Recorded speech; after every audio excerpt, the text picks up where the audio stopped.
In the dim staff parking lot of Oakridge Memorial Hospital, a bone-weary black neurosurgeon was about to be mistaken for a criminal.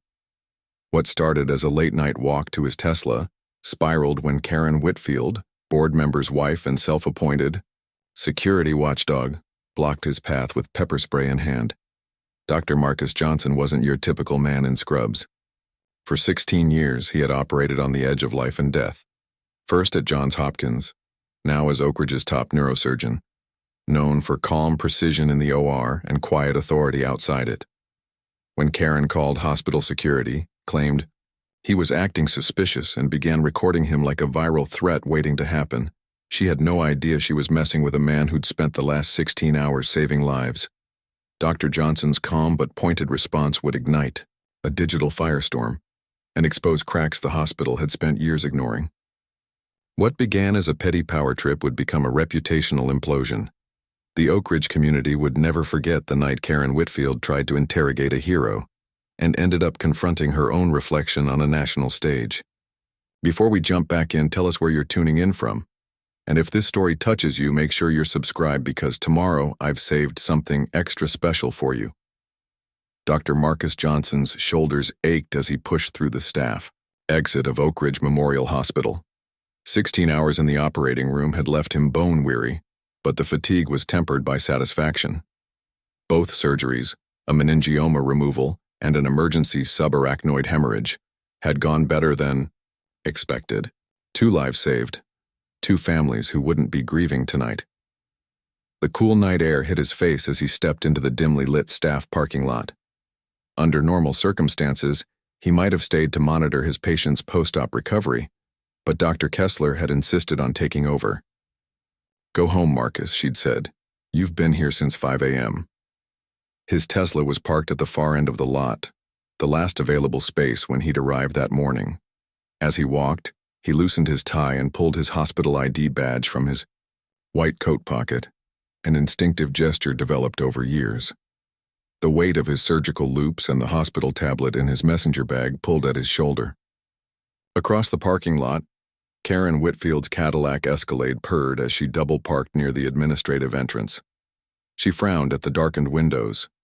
The auction committee coordinator had assured her someone would be available to help unload the donated items for tomorrow's charity event, even at this hour. She checked her diamond-studded watch, 9:27 p.m. "Completely unacceptable," she muttered, reaching for her phone to leave a pointed message. That's when she noticed the figure moving between the cars. Tall, male, carrying a bag, looking at the vehicles as he passed. Something about his unhurried confidence set off alarms in her mind. Karen narrowed her eyes. In the 3 years since Trevor had been appointed to the hospital board, she'd made it her business to know the senior staff. This man didn't look familiar. And why was he examining the cars so carefully? Her fingers tightened around her phone as she watched him pause near a BMW, then continue toward the far end of the lot. Decision made, she grabbed her pepper spray from the console. A gift from Trevor after that car break-in 3 blocks from their Beacon Hill home, and slid out of her SUV. Community safety had been her platform as volunteer coordinator. She couldn't very well ignore suspicious activity when it was happening right in front of her. "Excuse me," she called, her voice sharp in the quiet parking lot. "What exactly do you think you're doing?" Dr. Johnson turned, blinking in surprise at the blonde woman approaching him with purposeful strides. Her cashmere coat probably cost more than his monthly mortgage payment, but it was her expression that registered most clearly. The thinning lips, the raised chin, the hand gripping something at her side. He'd seen that look before. His muscles tensed instinctively. "I'm just heading to my car," he replied, keeping his voice neutral, professional, the same tone he used to deliver difficult news to anxious families. He gestured toward his Tesla at the end of the row. "Long day?" Karen stopped 6 feet away, her eyes flicking from his face to his clothing to the bag at his side. "This is a restricted area. Staff and authorized personnel only." Her gaze lingered on his face, doubt evident in her expression. "Do you work here?" The question landed like a physical weight. 16 years of medical training, 7 as attending neurosurgeon at Johns Hopkins before being recruited to Oakridge, and still, this. Dr. Johnson exhaled slowly, maintaining eye contact as he held up his ID badge. Dr. Marcus Johnson, Department of Neurosurgery.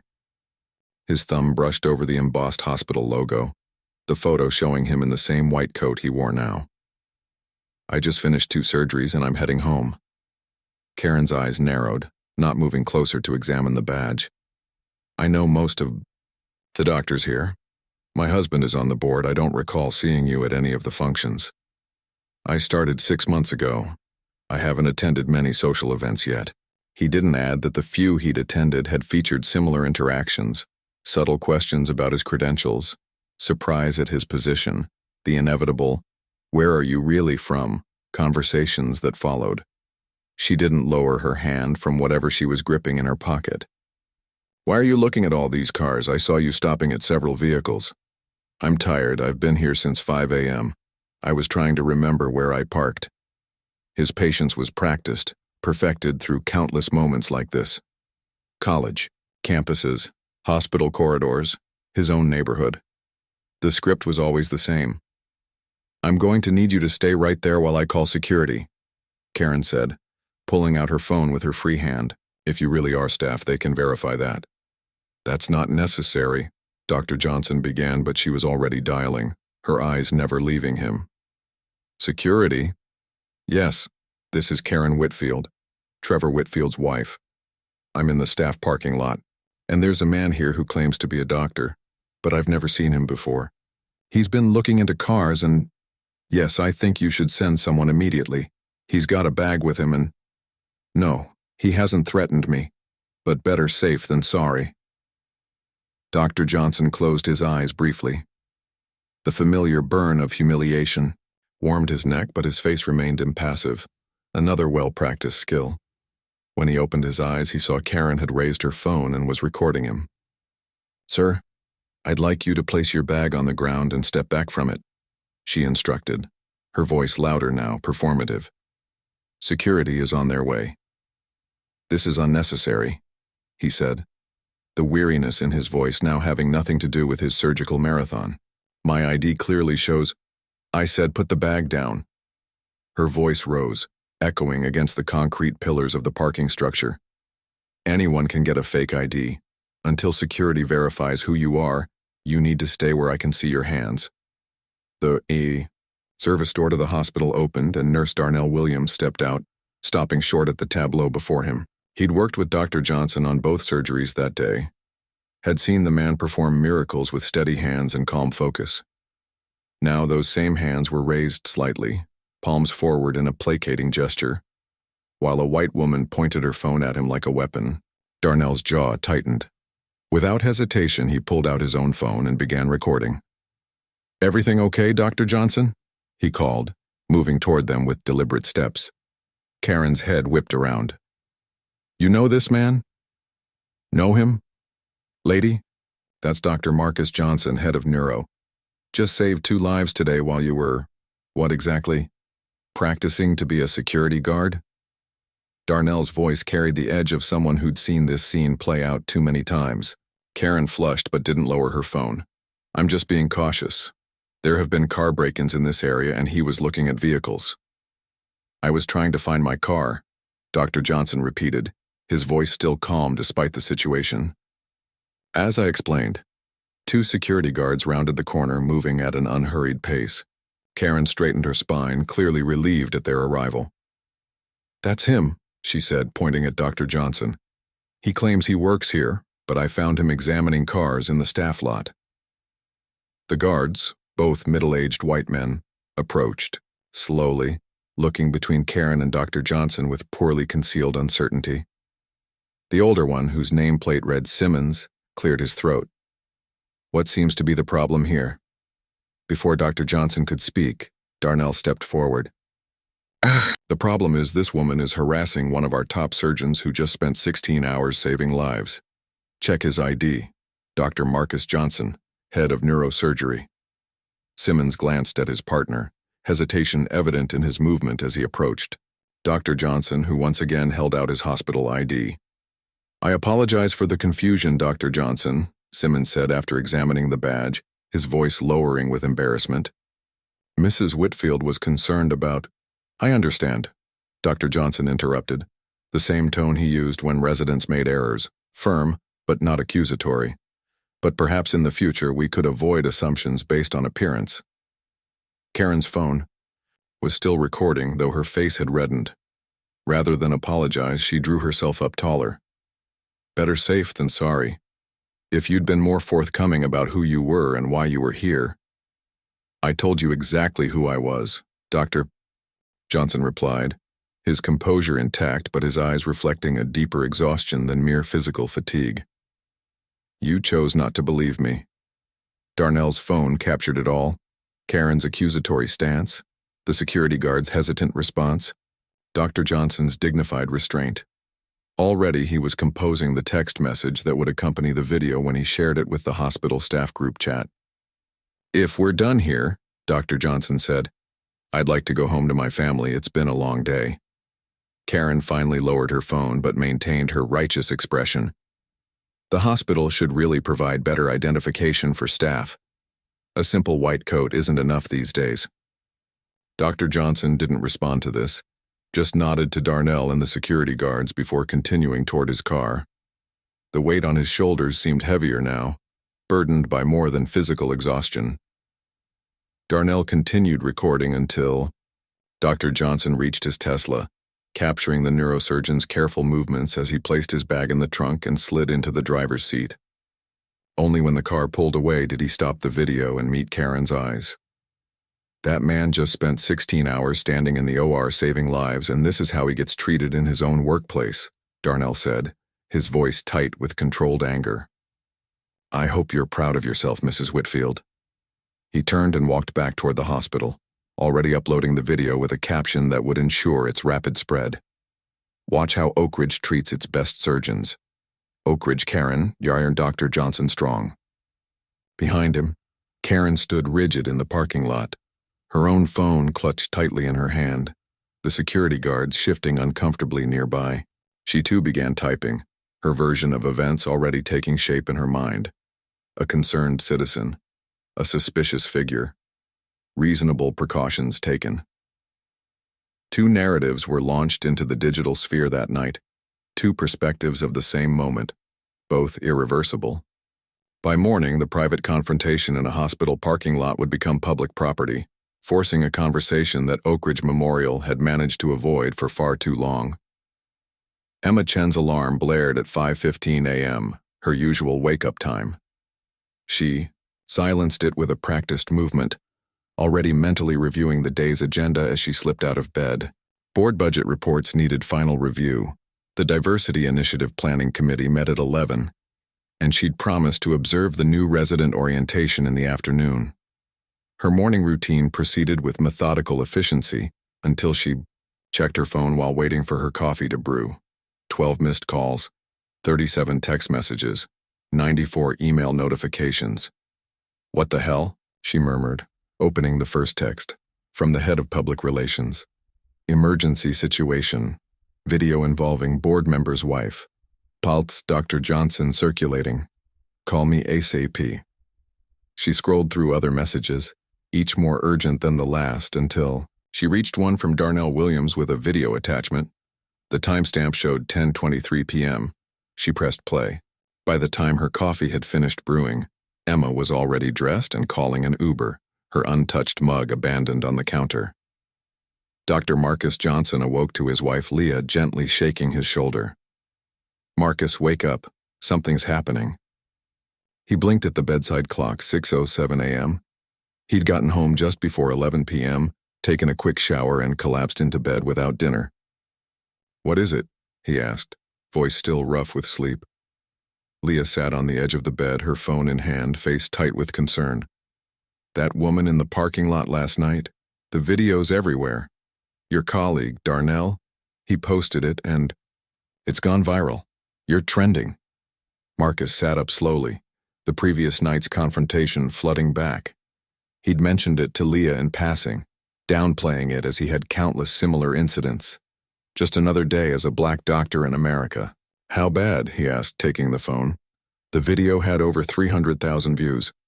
The comment section was a battleground, most expressing outrage on his behalf, others defending Karen with thinly veiled racist arguments.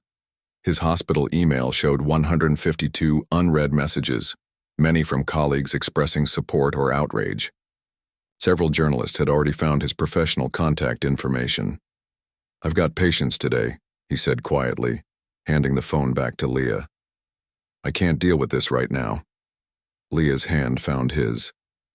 "I called your office. Janet's already rescheduling non-critical appointments. She said the hospital administration wants to meet with you at 9. Marcus closed his eyes briefly. Of course they do. Karen Whitfield had slept poorly, her dreams troubled by replaying variations of the parking lot confrontation. Johnson replied, his composure intact but his eyes reflecting a deeper exhaustion than mere physical fatigue. "You chose not to believe me." Darnell's phone captured it all. Karen's accusatory stance, the security guard's hesitant response, Dr. Johnson's dignified restraint. Already he was composing the text message that would accompany the video when he shared it with the hospital staff group chat. "If we're done here," Dr. Johnson said, "I'd like to go home to my family. It's been a long day." Karen finally lowered her phone but maintained her righteous expression. The hospital should really provide better identification for staff. A simple white coat isn't enough these days. Dr. Johnson didn't respond to this, just nodded to Darnell and the security guards before continuing toward his car. The weight on his shoulders seemed heavier now, burdened by more than physical exhaustion. Darnell continued recording until Dr. Johnson reached his Tesla, capturing the neurosurgeon's careful movements as he placed his bag in the trunk and slid into the driver's seat. Only when the car pulled away did he stop the video and meet Karen's eyes. "That man just spent 16 hours standing in the OR saving lives, and this is how he gets treated in his own workplace," Darnell said, his voice tight with controlled anger. "I hope you're proud of yourself, Mrs. Whitfield." He turned and walked back toward the hospital, already uploading the video with a caption that would ensure its rapid spread. "Watch how Oakridge treats its best surgeons. Oakridge, Karen, Dr. Johnson strong." Behind him, Karen stood rigid in the parking lot, her own phone clutched tightly in her hand, the security guards shifting uncomfortably nearby. She too began typing, her version of events already taking shape in her mind. A concerned citizen, a suspicious figure, reasonable precautions taken. Two narratives were launched into the digital sphere that night, two perspectives of the same moment, both irreversible. By morning, the private confrontation in a hospital parking lot would become public property, forcing a conversation that Oakridge Memorial had managed to avoid for far too long. Emma Chen's alarm blared at 5:15 a.m., her usual wake-up time. She silenced it with a practiced movement, already mentally reviewing the day's agenda as she slipped out of bed. Board budget reports needed final review. The Diversity Initiative Planning Committee met at 11, and she'd promised to observe the new resident orientation in the afternoon. Her morning routine proceeded with methodical efficiency until she checked her phone while waiting for her coffee to brew. 12 missed calls, 37 text messages, 94 email notifications. "What the hell?" she murmured, opening the first text, from the head of public relations. "Emergency situation. Video involving board member's wife, plus Dr. Johnson circulating. Call me ASAP." She scrolled through other messages, each more urgent than the last, until she reached one from Darnell Williams with a video attachment. The timestamp showed 10:23 p.m. She pressed play. By the time her coffee had finished brewing, Emma was already dressed and calling an Uber, her untouched mug abandoned on the counter. Dr. Marcus Johnson awoke to his wife Leah gently shaking his shoulder. "Marcus, wake up. Something's happening." He blinked at the bedside clock, 6:07 a.m. He'd gotten home just before 11 p.m., taken a quick shower, and collapsed into bed without dinner. "What is it?" he asked, voice still rough with sleep. Leah sat on the edge of the bed, her phone in hand, face tight with concern. "That woman in the parking lot last night? The video's everywhere. Your colleague, Darnell, he posted it and it's gone viral. You're trending. Marcus sat up slowly, the previous night's confrontation flooding back. He'd mentioned it to Leah in passing, downplaying it as he had countless similar incidents. Just another day as a black doctor in America. How bad? He asked, taking the phone. The video had over 300,000 views. The comment section was a battleground, most expressing outrage on his behalf, others defending Karen with thinly veiled racist arguments. His hospital email showed 152 unread messages, many from colleagues expressing support or outrage. Several journalists had already found his professional contact information. "I've got patients today," he said quietly, handing the phone back to Leah. "I can't deal with this right now." Leah's hand found his. "I called your office, Janet's, already rescheduling non-critical appointments. She said the hospital administration wants to meet with you at 9. Marcus closed his eyes briefly. Of course they do. Karen Whitfield had slept poorly, her dreams troubled by replaying variations of the parking lot confrontation. The hospital needs to acknowledge the nature of the incident, she said carefully. The nature? My wife made a security inquiry. Would you rather she ignored suspicious behavior? Really, Emma, I thought you of all people would understand the importance of keeping our staff safe. The implication was clear. Emma, daughter of Taiwanese immigrants, was supposed to side with institutional protection over clear recognition of bias. Her throat tightened. I'll take your input under advisement, she said neutrally.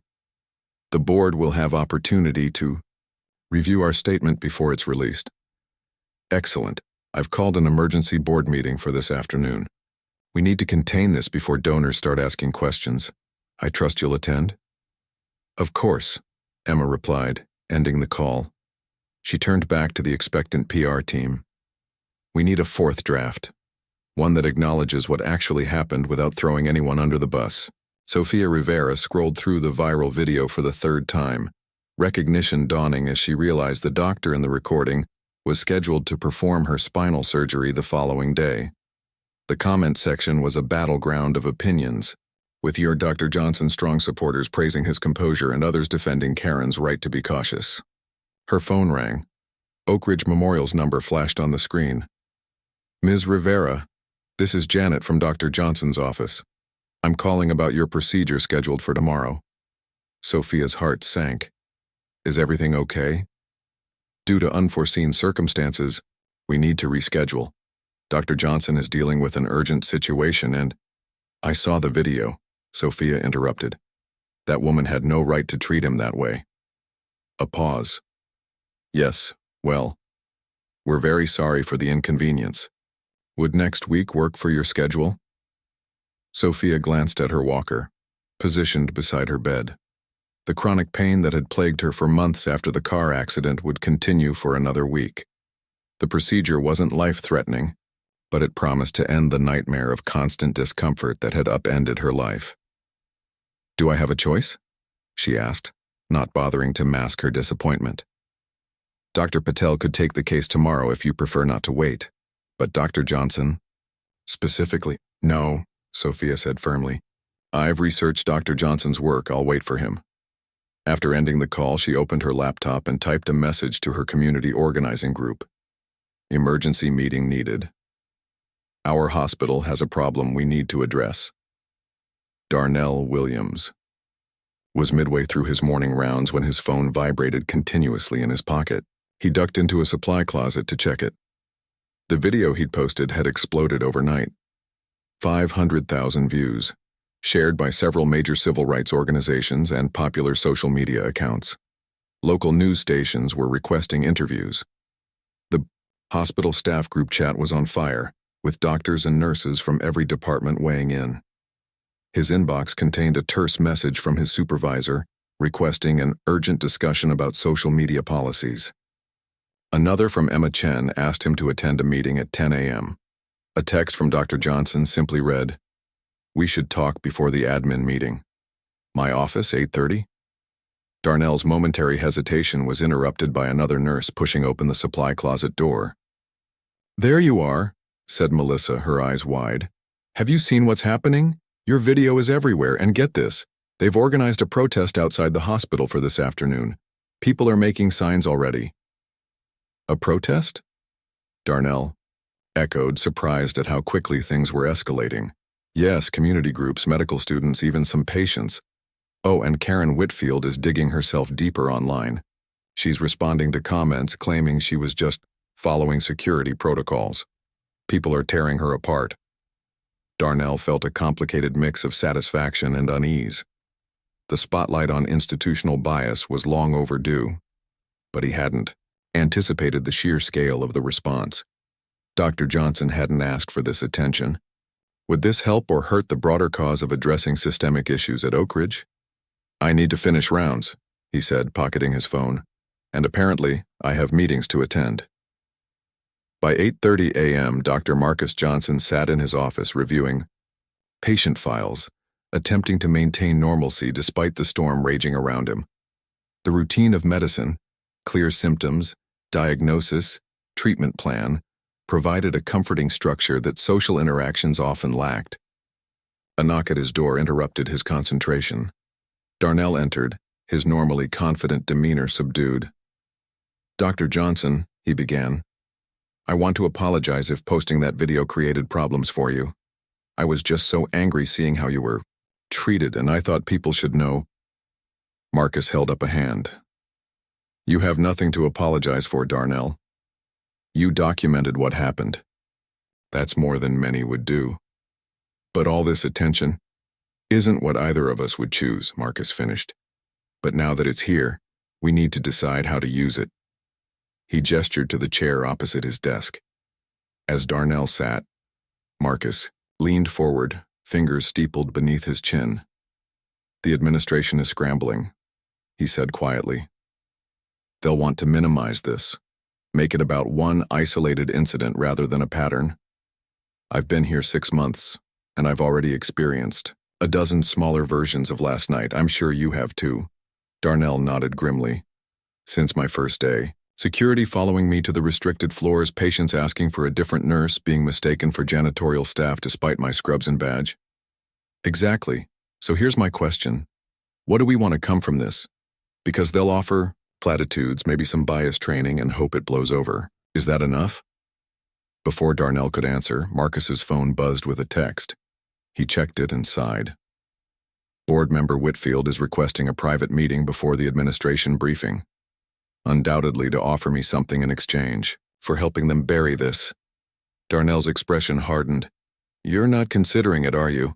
Marcus stood, straightening his white coat with an automatic gesture. I'm going to listen.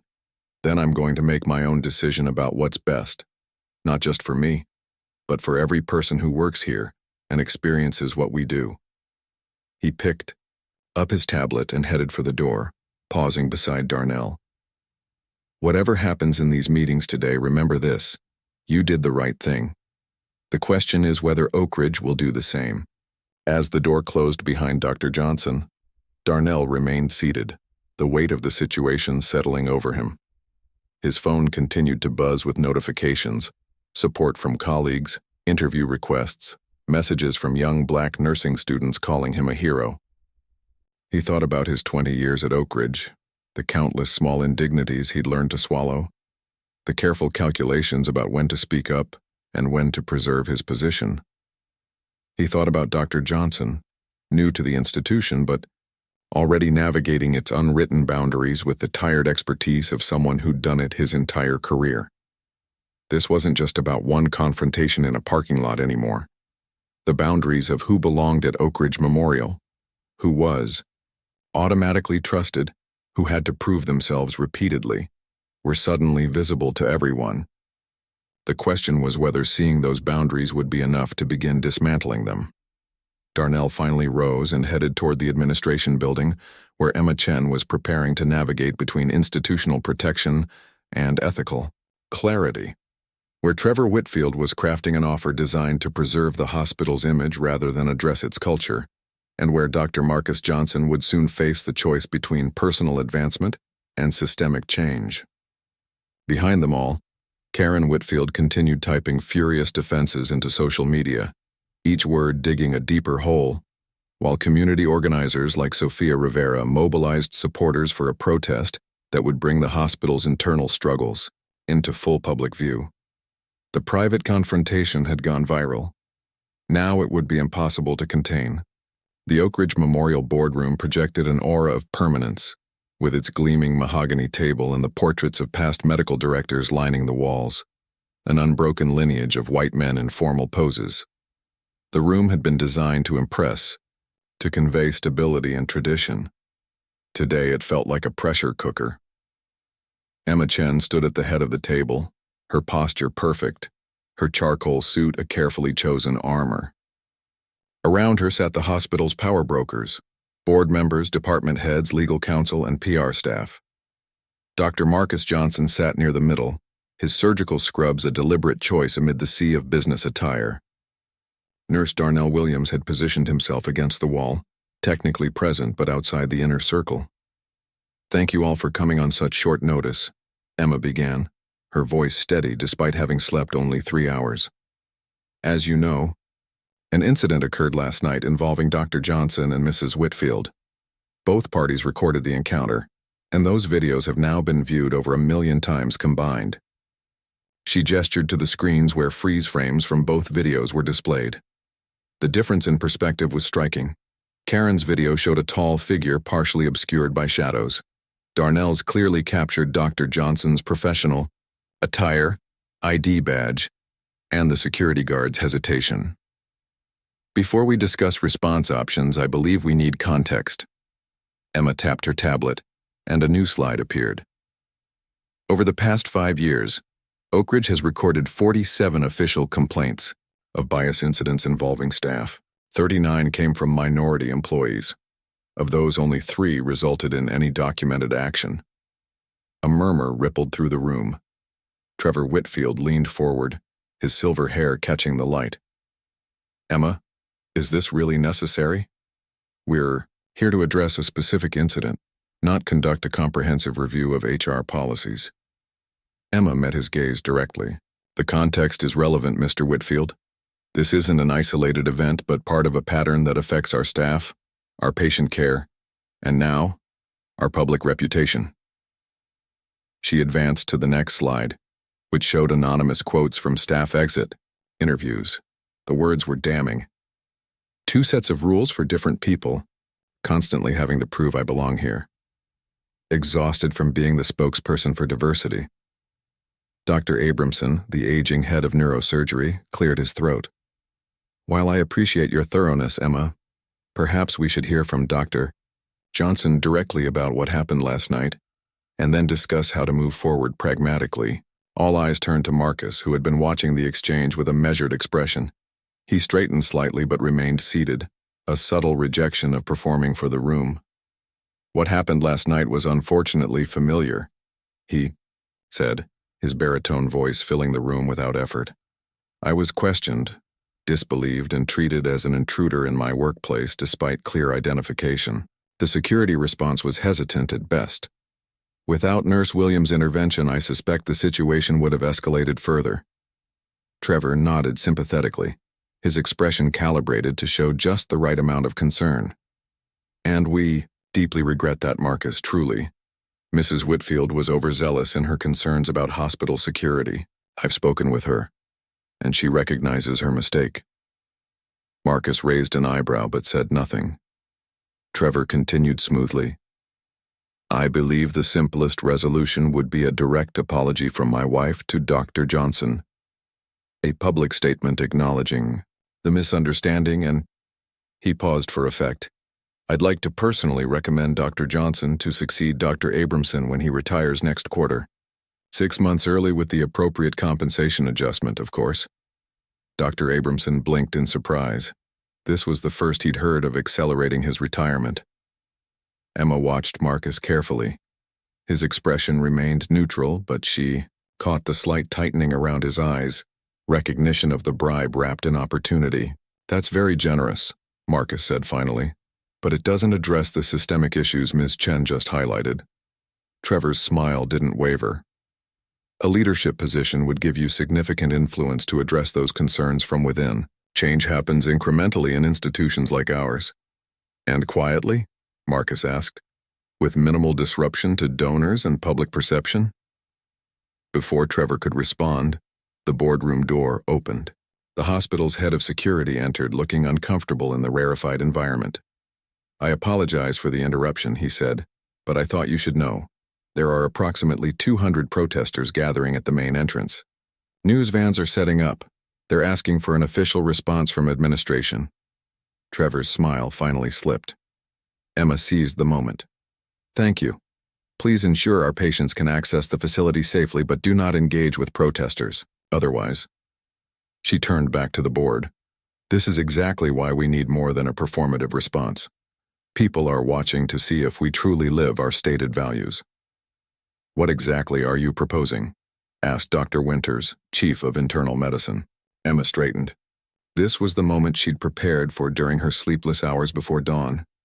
A comprehensive review of our security protocols. Mandatory bias training for all staff, including board members and volunteers. A new reporting system for bias, incidents with clear consequences. And a diversity task force with actual authority, not just advisory capacity. Several board members shifted uncomfortably. Trevor's expression hardened. "That seems excessive for a single misunderstanding, no matter how unfortunate," he said. "It wasn't a misunderstanding," Darnell Williams spoke up from his position against the wall. All heads turned toward him, some registering surprise as if they'd forgotten he was there. "It was profiling, and it happens here every day." Trevor's jaw tightened. "Nurse Williams, while we appreciate your concern, I have a petition." Darnell interrupted, stepping forward and placing a document on the table. 376 signatures from Oakridge staff collected this morning. We're asking for exactly what Ms. Chen just outlined, plus an external audit of our hiring and promotion practices. The room erupted in overlapping voices. Emma made no attempt to quiet them, instead watching the shifting alliances revealed in the chaos. Who looked outraged, who seemed thoughtful, who remained strategically silent. After nearly a minute, Marcus stood. The room gradually quieted, attention naturally flowing to his commanding presence. "I've been at Oakridge for 6 months," he began. "In that time, I've performed over 100 complex neurosurgical procedures. I've saved lives, trained residents, contributed to research. I've also been stopped by security 11 times when working late. I've had patients request the real doctor when I enter their rooms. I've been mistaken for transport staff, janitorial staff, and in one memorable instance, a lost visitor, while wearing scrubs and a white coat in the surgical wing."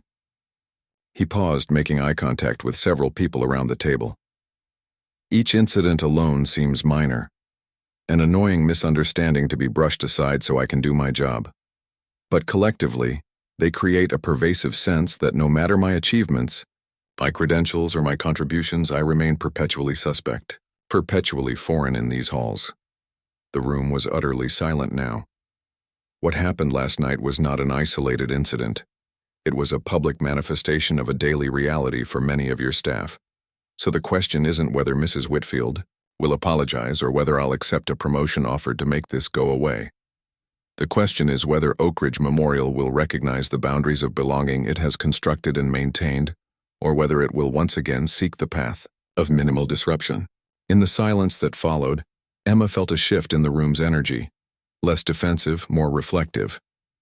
She'd expected to fight harder for her proposals, but Marcus had created an opening with his quiet eloquence. "I move that we implement Ms. Chen's recommendations in full," said Dr. Winters, surprising everyone. "Internal medicine has lost 3 promising residents in the past year, all citing institutional culture in their exit interviews. This pattern is affecting our ability to retain talent."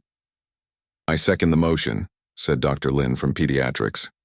Trevor's phone buzzed. He glanced down to see Karen's name on the screen, then silenced it without answering. "Let's not be hasty," he countered. "I suggest we form a committee to evaluate these proposals and present recommendations at next month's board meeting. In the meantime, we can issue a statement addressing last night's unfortunate incident specifically." "The protest outside suggests we don't have a month to deliberate," Emma pointed out. And I've already drafted a statement that addresses both the specific incident and our commitment to systemic change. She distributed copies around the table. Trevor scanned his quickly, his expression darkening. "This goes too far," he said. "You're practically admitting institutional racism." "Is that inaccurate?" Dr. Johnson asked quietly. Trevor's phone buzzed again persistently. With a flash of irritation, he excused himself and stepped outside the boardroom. Karen Whitfield paced her kitchen, phone clutched to her ear. For the third time, the call went to voicemail. "Trevor, call me back immediately," she hissed. "People are outside our house with cameras. Channel 7 just rang the doorbell. The neighborhood association president emailed asking if I'm planning to step down from the beautification committee. You said you would handle this." She ended the call and pulled back the curtain slightly. 2 news vans remained parked across the street.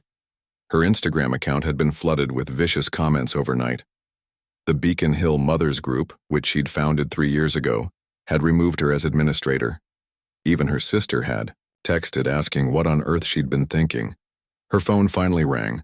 "Trevor, thank God. Karen, I'm in the middle of a crisis management meeting." He cut in, his voice low and tight. "I told you not to call." "There are reporters at our house," she whispered fiercely. "What am I supposed to do?" "Don't answer the door. Don't speak to anyone, and for God's sake, stop posting on social media. Your attempts to defend yourself are making everything worse." Karen's throat tightened. "You're supposed to be defending me. I was just trying to keep the hospital safe. If that man had been a car thief..." "That man is the neurosurgeon we recruited from Johns Hopkins with a substantial signing bonus," Trevor interrupted. "He performs procedures that bring millions in revenue to Oakridge. And now he's the face of a viral story about racial profiling at our hospital." The coldness in his voice made her pause. "So this is about money? Not about standing by your wife when she's being attacked?" Trevor sighed. "Karen, you created this situation. I'm trying to contain the damage to the hospital's reputation and my position on the board. Do you understand what's at stake? The Williams Foundation is threatening to pull their $20 million pledge for the new pediatric wing. So I'm just being thrown to the wolves? After everything I've done for Oakridge? All the fundraisers, the volunteer hours? Stay home. Stay quiet. I'll call you later." The line went dead. Karen stood frozen, phone in hand. The careful life she'd constructed, respected board member's wife, community leader, philanthropist, was crumbling around her. And Trevor, instead of protecting her, was calculating the financial impact of standing by her side. She sank into a kitchen chair, a new and unfamiliar feeling taking root, the dawning recognition that she might be on the wrong side of a story much larger than herself. Back in the boardroom, the debate had shifted from whether to implement changes to how quickly they could be rolled out. Emma watched with cautious optimism as even the more conservative board members began suggesting practical steps to address the issues raised. When Trevor returned, his face was composed but his posture rigid. He took his seat without explanation for his absence. "We've reached a consensus on moving forward with Ms. Chen's proposals," Dr. Winters informed him. "We were just discussing timeline and budget implications." Trevor's smile didn't reach his eyes.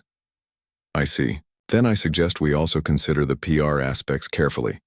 Perhaps a community forum to demonstrate our commitment to transparency?" Emma recognized the move.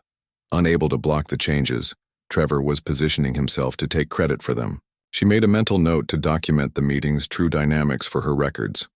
A forum would be valuable, she agreed neutrally. Now, regarding the immediate statement to address the current situation. For the next hour, they negotiated wording, timing, and specifics of the various initiatives. Throughout, Marcus contributed thoughtfully but sparingly, his presence a constant reminder of what was truly at stake beyond corporate reputation management.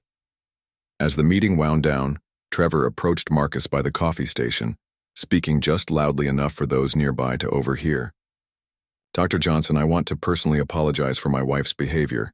It was completely unacceptable. I hope you know that her views don't reflect the values of Oakridge or its leadership." The calculated distance he placed between himself and Karen was not lost on anyone listening. Marcus measured his response carefully. I appreciate that, Mr. Whitfield. I look forward to seeing how the hospital's actions align with those values moving forward. Across the room, Emma was speaking quietly with Darnell. The statement will go out within the hour. It's stronger than what Trevor wanted, but probably not as direct as you'd prefer. Darnell nodded. It's a start, but we'll be watching to ensure these aren't empty promises. As you should, Emma replied. She hesitated, then added, Thank you for bringing that petition. It shifted the balance in the room. The staff is more united than administration might think, Darnell said. We just needed a catalyst to speak up collectively. As the meeting disbanded, Emma approached Marcus, who was checking messages on his phone. I've had to reschedule several patients, he said before she could speak, including a spinal procedure for a woman named Sofia Rivera. She's in considerable pain.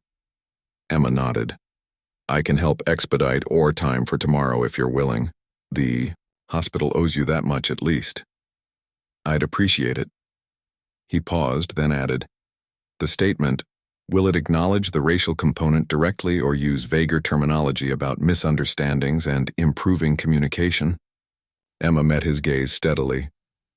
It acknowledges bias explicitly, though legal insisted on softening some language. But the actions we're committing to speak louder than the specific words. Let's hope so, Marcus said, because right now there are hundreds of people outside demanding real change, not carefully worded promises. As they left the boardroom, Emma's assistant approached with a tablet. Final draft for your approval, she said urgently. PR wants to release it immediately. Emma scanned the statement quickly. It was a compromise, acknowledging bias incidents, while avoiding direct criticism of any specific individual, committing to systemic changes while emphasizing Oakridge's ongoing commitment to diversity. Not perfect, but better than what might have emerged without today's confrontations. She signed off on it, aware that the document would satisfy neither those demanding radical change nor those wishing to minimize the incident entirely. Such was the nature of institutional responses, measured, moderated, and inevitably insufficient to address the full complexity of human harm. As the statement went live on the hospital's website and social media channels, Emma watched the immediate reactions begin to flood in. Comments ranged from supportive to scathing, with community organizations already pointing out the gaps between acknowledgement and accountability. Outside her window, she could see the protesters with their signs. Justice for Dr. Johnson. Racism has no place in healthcare. I believe black doctors. The hospital's carefully crafted statement would not disperse them. The community was demanding more than words. Dr. Marcus Johnson stood in the physician's lounge, watching the same scene from a different window. His phone vibrated with a text from Leah. How did it go? He typed back, Some progress. Real change will take longer. Across town, Sofia Rivera read the hospital's statement on her laptop, her pain medication wearing off as she shifted uncomfortably in her chair. The words seemed distant from her reality, a patient whose care was disrupted by institutional dysfunction. She continued drafting her open letter to the community, determined that patient voices would not be lost in the conversation about hospital culture. And in her Beacon Hill kitchen, Karen Whitfield watched her husband's name appear in the statement as part of a new task force on institutional bias, while her own name was conspicuously absent from the document. The deliberate distancing was unmistakable. She had become a liability to be managed, the unnamed community member whose actions had highlighted areas for improvement. The boundaries of belonging had never been clearer. Those deemed essential to the institution's functioning would be protected, incorporated, even elevated. Those who threatened its image would be quietly excised regardless of previous standing. The statement had been released, but no one was satisfied. The real work and the real conflicts were just beginning. I think both sides have valid points, said the middle-aged white woman to the Channel 7 reporter. Safety is important, but so is treating people with respect. The noon news had been broadcasting live from outside Oakridge Memorial Hospital, since the hospital's statement was released 2 hours earlier. The carefully worded response had done little to quell the growing controversy. "And what do you think of the hospital's response?" the reporter asked. "Well, I think they're trying. Change takes time, right?" Across the street, protesters had gathered with signs reading, "Racism has no place in healing," and "Justice for Dr. Johnson." A smaller group stood nearby with messages, supporting Karen, "Safety first and ask questions later." Inside her office, Emma Chen watched the broadcast on mute. The phone rang, the 7th call in 30 minutes. "It's Mrs. Feinberg from the Children's Wing Capital Campaign," her assistant said. "Judith, thank you for reaching out," Emma began. "Emma, darling, we need to talk about this situation," came the smooth voice of one of Oakridge's most prominent donors. "Trevor assured us everything was under control, but these protests are deeply concerning. The Feinberg name cannot be associated with any hint of impropriety." "I understand your concerns. We've released a statement and are implementing substantive changes." "Yes, I've seen the statement, quite bold. But wouldn't it be simpler to quietly part ways with this doctor? These social media storms blow over quickly when the principal parties are separated." Emma's grip tightened on the receiver. "Dr. Johnson is one of our most talented neurosurgeons. The issue isn't his presence, but the treatment he received." "Emma, I've always appreciated your idealism. But hospitals run on donations as much as medicine. The pediatric wing needs another $12 million to break ground. Several board members have expressed concerns about the divisiveness this incident has created." After ending the call, Emma opened a password-protected document titled Institutional Response Record and documented the conversation meticulously. If things continued deteriorating, she wanted an unimpeachable record of how decisions were made and who made them. Dr. Marcus Johnson reviewed Sofia Rivera's MRI results once more. The herniated disc was clear, as was the resulting nerve compression. Standard procedure, but every case deserved his full attention, especially now when his focus was being pulled in so many directions. Sofia entered using a walker, moving with the careful precision of someone for whom each step required conscious effort. "Ms. Rivera, I'm Dr. Johnson." He noted the flash of recognition in her eyes, not the typical response of a patient meeting, their surgeon, but of someone who recognized a face from social media. "Please have a seat. Thank you for seeing me today, especially given everything that's happening." Marcus maintained his professional demeanor. "Your care is my priority. I understand you've been dealing with this pain since your car accident. 4 months ago?" "Yes, the pain management hasn't been effective lately." She hesitated. "I almost rescheduled when they called yesterday. Not because I questioned your abilities, the opposite actually. I researched you extensively.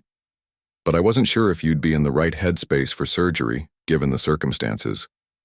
The directness surprised him. Patients rarely acknowledged physicians as human beings affected by external pressures.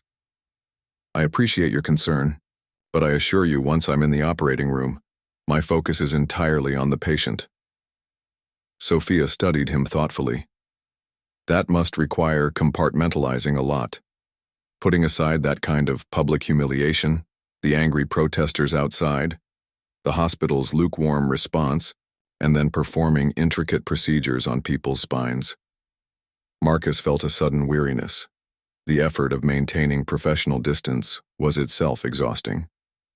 "It's part of the job," he said simply.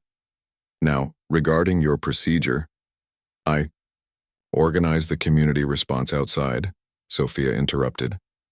"Before my accident, I worked as a community organizer, housing equity mainly. But this, what happened to you, it's part of the same system, different manifestation, same root causes." Marcus reassessed the woman before him. "You're here as a patient, Ms. Rivera, not as an organizer." "I'm here as both," she replied. "I need this surgery. I trust your skills completely. But I also need to know that the hospital where I'm receiving care recognizes the humanity of all its providers. Because if they don't see you fully, how can I trust they'll see me?" For the first time that day, Marcus felt seen as both a physician and a human being simultaneously. The compartmentalization he maintained so carefully cracked slightly. "The hospital is taking steps," he said carefully. "Whether they're sufficient remains to be seen." Sophia nodded. "That's honest, at least." She shifted, wincing. "If you feel you can proceed tomorrow, I'd like to keep the appointment." "I'll be ready," Marcus assured her. "And Ms. Rivera, thank you for seeing complexity where others might not." Karen Whitfield parked a block away from the community center, a deliberate choice to avoid being recognized immediately. The monthly meeting of the Metropolitan Community Volunteer Coalition would be her first public appearance since the video went viral. Trevor had advised against attending, but Karen refused to hide indefinitely. These were her peers, her community. Surely they would understand her perspective. She slipped into an empty chair at the back. Conversations hushed momentarily before Janet Miller, the current chair, continued with forced cheerfulness. Karen kept her expression pleasantly neutral, noting who met her eyes with sympathy, who looked away, and who stared with judgment. The usual dynamics of the group had shifted, fault lines exposed by her newfound notoriety. After the program updates, Janet cleared her throat. "Now, before we move to new business, I feel we should address the situation that's been in the news. Karen, would you like to speak to the group directly?" Karen had prepared for this. "Thank you, Janet. I appreciate the opportunity to clarify what happened. As many of you know, there have been security concerns at the hospital recently. I was simply being vigilant when I questioned an individual in the staff parking lot after hours. While I regret the misunderstanding, I was acting out of concern for hospital safety." Martha Chen spoke up immediately. "Karen, with respect, I've watched both videos. This wasn't a misunderstanding. You refused to accept Dr. Johnson's ID and called security on him for simply walking to his car." "His behavior seemed suspicious," Karen defended. "It was dark. He was moving between vehicles." "He was trying to find his car after a 16-hour shift saving lives," interrupted Diane Jefferson. "Would you have questioned a white doctor the same way?" Karen felt heat rising in her cheeks. "This isn't about race. It's about security protocols." "Everything is about race," Diane countered, her voice firm but not unkind. "Especially when we insist it isn't." Janet attempted to mediate. "Let's remember we're colleagues with a shared commitment to community. Service."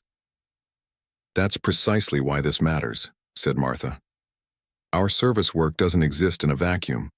If we carry biases into our volunteer activities, we can cause harm despite good intentions." Karen felt increasingly isolated, yet registered that several women remained conspicuously silent, their expressions suggesting they might privately sympathize with her position. Patricia Langdon, the coalition's treasurer, finally spoke. "I think we're being unnecessarily harsh. Karen was trying to keep the hospital safe. Perhaps her approach wasn't perfect, but the media has blown this completely out of proportion." "Thank you, Patricia," Karen said, relief evident in her voice. "The online harassment has been relentless. My home address was published. Reporters have been camping outside our house." "That's terrible," Patricia agreed. "People make mistakes. This cancel culture mentality doesn't allow for any human error." "It's not about canceling anyone," Diane responded firmly. "It's about accountability and growth. Karen, have you reached out to Dr. Johnson directly to apologize?" The question caught Karen off guard. "Trevor, my husband, advised against direct contact while the hospital manages the situation." "So that's a no," Martha observed quietly. As the meeting continued, Karen observed the room with new awareness. The coalition had always seemed unified, but now she saw the fractures that had always existed beneath the surface. Different understandings of community, justice, and responsibility that the incident had exposed rather than created. Afterward, Martha Chen approached her. "Karen, the Eastside Community Center is hosting a discussion forum on Thursday called Confronting Bias in Healthcare. Several speakers from different perspectives. If you're interested in understanding more about how these incidents affect people, it might be worth attending." Karen's instinct was to refuse, to maintain that she had nothing to learn. But the fractured response in the room had shaken her certainty. "I'll consider it," she said noncommittally. Martha nodded.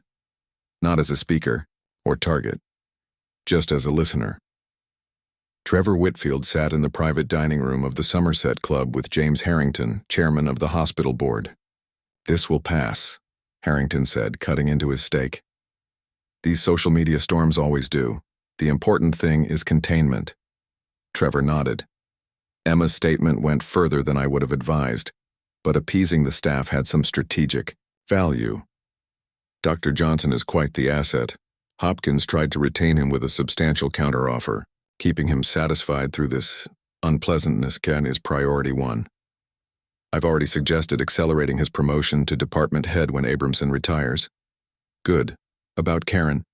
I've instructed her to maintain a low profile, Trevor interrupted. No statements, no social media. Wise, and perhaps a donation to an appropriate cause? Something to demonstrate contrition without explicit admission of wrongdoing. Trevor nodded, though the conversation was increasingly distasteful. Karen had been a loyal wife for 20 years, hosting countless fundraisers and devoting herself to the hospital. Now she was a liability to be managed.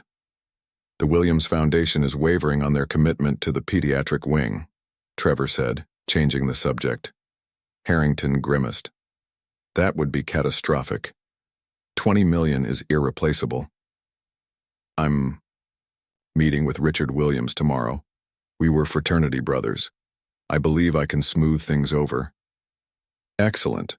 One more thing. Several board members have expressed concerns about Emma's handling of this situation. Her statement positioned the hospital as admitting to systematic bias. That creates significant liability exposure. Trevor considered carefully. Emma had outmaneuvered him in the emergency meeting, but had also demonstrated considerable political skill and authentic leadership, qualities that could be either threatening or useful. Emma is young and idealistic, he said finally, but she has the staff's trust, which we need right now. I suggest we guide rather than remove her. Guide, Harrington repeated with a knowing smile. Yes, that seems appropriate.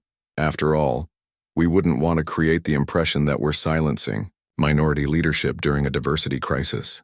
The calculation was so nakedly cynical that Trevor felt a flash of self-disgust. When had hospital administration become about protecting positions rather than the institution's actual purpose? His phone vibrated with Karen's name, the 8th call that day. Again, he declined it. Emma Chen locked her office door and leaned against it, allowing herself 30 seconds of unguarded exhaustion. The conflicting demands had been relentless. Staff expecting decisive leadership, board members pressuring for damage control, donors threatening to withdraw support, and patients caught in the middle. A knock interrupted her thoughts. She opened the door to find Darnell Williams. "Got a minute?" he asked. Emma gestured him in. "Briefly, there's a donor crisis meeting in 20 minutes. "Of course there is," Darnell said with a knowing smile. "Heaven forbid we address racism if it threatens." The check writing. "What can I help you with?" "Two things. First, the staff is planning to wear these tomorrow." He handed her a small button with the phrase, "I stand with Dr. Johnson," printed around the hospital logo. "We wanted you to know in advance." Emma examined the button. "Permitted under expression policies as long as it doesn't interfere with patient care." She placed it deliberately on her desk calendar for the next day, a silent indication of her own position. "Second," Darnell continued, "Dr. Johnson just told me he's considering taking a leave of absence. The attention is affecting his focus and he's concerned about his patients." Emma felt a surge of alarm. That would be disastrous. For his patients, for the staff who see him as a symbol of resistance, and for the hospital's ability to claim we're addressing the situation. "I know. That's why I'm telling you. He needs institutional support, not just statements and committees." Emma thought quickly. The Langdon Institute invited him to speak at their medical leadership conference next month. If we could arrange for his patients to be covered, frame it as Oakridge supporting his national leadership role rather than him stepping away. Darnell nodded. That could work. It gives him space without looking like retreat. I'll speak with him, Emma promised. And Darnell? Thank you for continuing to bridge these conversations. It matters. Dr. Marcus Johnson sat at his kitchen table, the day's events weighing heavily. Leah placed a plate of food in front of him, though neither had much appetite. Maya asked about the protesters, Leah said quietly, referring to their 12-year-old daughter. She saw them on her school newsfeed. What did you tell her? The truth, that sometimes people judge others unfairly based on appearance, that you experienced that at work, and that people are speaking up about it. And she asked if that's why you taught her never to walk around stores with her hands in her pockets and why you always keep the receipt visible after shopping. Leah's voice caught slightly. She's connecting the dots, Marcus.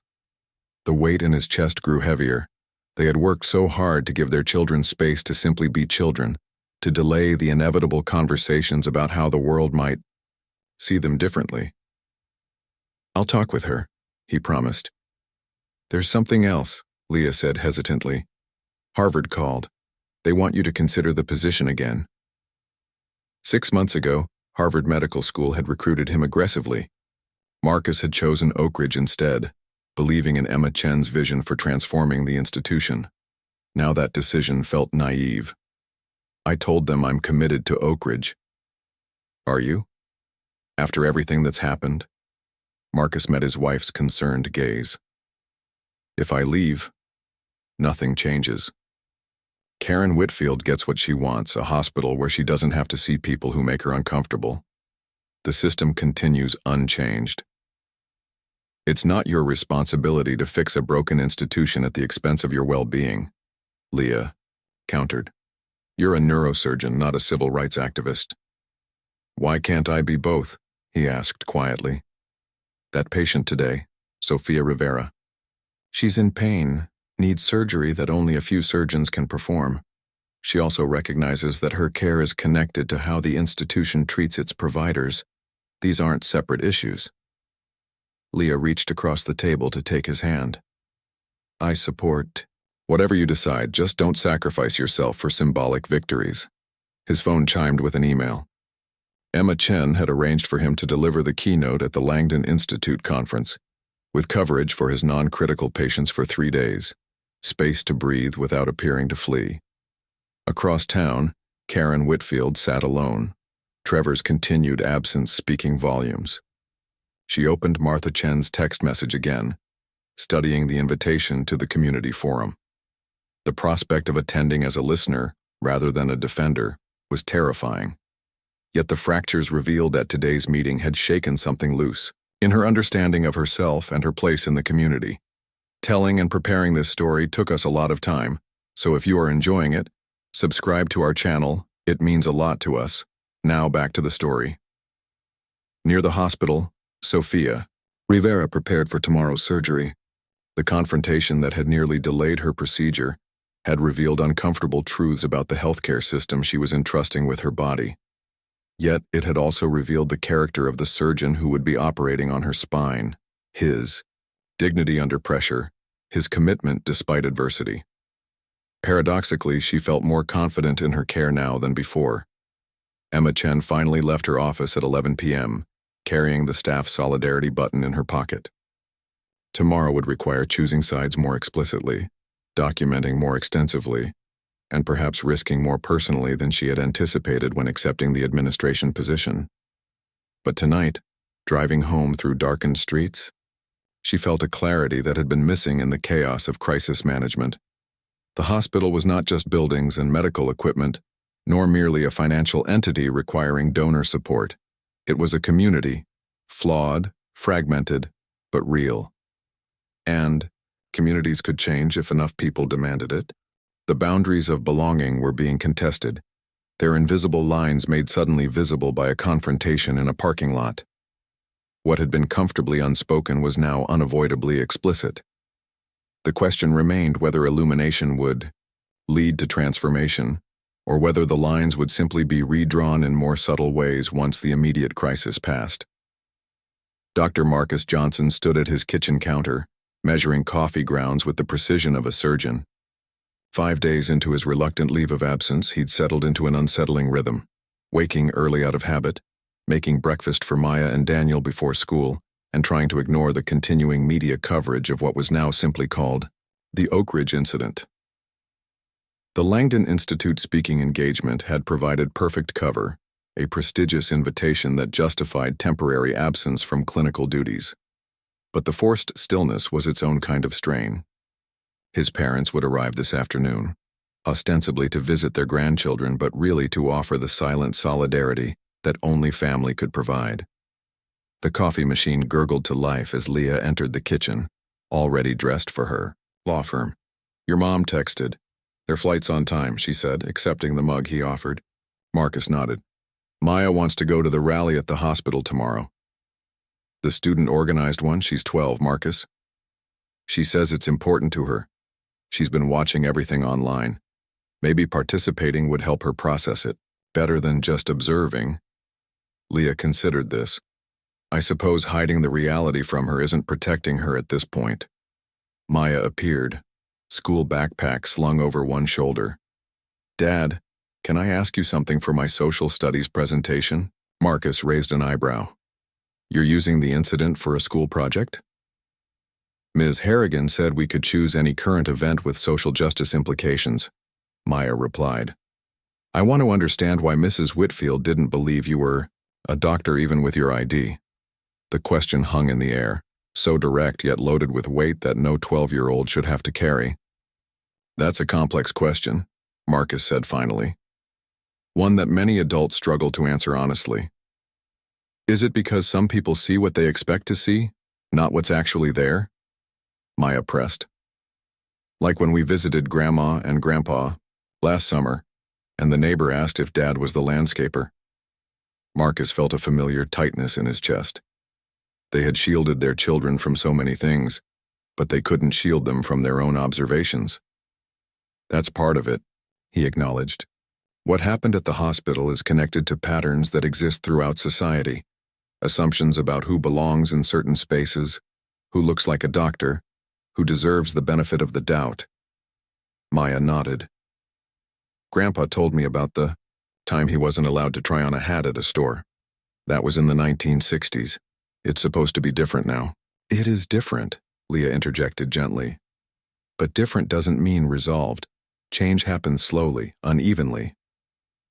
"Too slowly," Maya muttered, with such adult disillusionment that Marcus felt a sharp pang of parental grief. "Yes," he agreed. "Too slowly. But it does happen, especially when people speak up, when they make the invisible visible. Like Nurse Williams did with his video? Exactly like that. One person refusing to be silent can create ripples that grow into waves." After she left for school, Marcus stood silent, staring into his coffee. "She's going to be okay," Leah said softly. "She's processing this in her own way." "I know. I just wish—" He trailed off. "That she didn't have to? Me too. But she does, and she has us to help her navigate it." Tonight, 3 generations would sit around the dinner table. His father, who had marched in Selma, his mother, who had integrated her nursing program, himself facing familiar barriers in new forms, and his children learning to recognize boundaries they hadn't created, but would have to navigate. Karen Whitfield parked her car a block away from the East Side Community Center, a deliberate choice that had become habit. The media attention had finally begun to fade, but she still felt exposed whenever she ventured out in public. She checked, her reflection in the rearview mirror, noting the strain evident despite her carefully applied makeup. Trevor had been home exactly twice in the past 7 days, maintaining the fiction of a demanding work schedule rather than admitting he was avoiding her. The community dialogue session on confronting bias in healthcare was scheduled to begin in 20 minutes. Karen had spent the morning preparing counter-arguments, mentally rehearsing her defense. But Martha Chen's words echoed uncomfortably, not as a speaker or target, just as a listener. The concept felt foreign. Karen had built her community identity on being a leader, An organizer, a vocal advocate. Listening passively seemed both passive and dangerous. Yet some indefinable impulse had brought her here despite Trevor's explicit instructions to maintain a low profile. A middle-aged black woman in a purple blouse stood and welcomed everyone. "I'm Dr. Vivian Taylor, facilitator for today's dialogue. We've gathered to discuss how bias affects healthcare experiences in our community. This isn't about pointing fingers, but about creating shared understanding." She explained the format. Several invited speakers would share personal stories, followed by small group discussions. The first speaker was an elderly Asian man who described being mistaken for janitorial staff repeatedly during his 40-year career as a cardiologist. The second was a young Latina medical student who recounted patients requesting a real doctor when she entered rooms. Each story was told simply, without accusation, just lived experience shared with quiet dignity. The fourth speaker approached the center of the circle, and Karen felt her stomach drop. It was Nurse Darnell Williams. "My story isn't just mine," he began. "It belongs to every healthcare worker who has been questioned, second-guessed, or undermined, because they don't match someone's mental image of what a professional looks like." He described the incident in the parking lot, focusing not on Karen's actions but on Dr. Johnson's experience and his own decision to document what was happening. "The most revealing moment wasn't the confrontation itself," he said thoughtfully. "It was the hesitation of security when they arrived. Even with two medical professionals, one being questioned and one vouching for him, there was this visible uncertainty about who deserved to be believed." Karen felt her face flush with embarrassment and defiance as she fought the urge to defend herself. But something held her in place. Perhaps the gentle tone Darnell was using, or the absence of the vitriol she'd faced online. "I don't share this to vilify anyone," he continued. "We all carry assumptions shaped by the society we live in. The question is whether we're willing to examine them, especially when our unexamined assumptions cause harm to others." After the speakers finished, the group divided into smaller circles. Martha Chen appeared at Karen's side.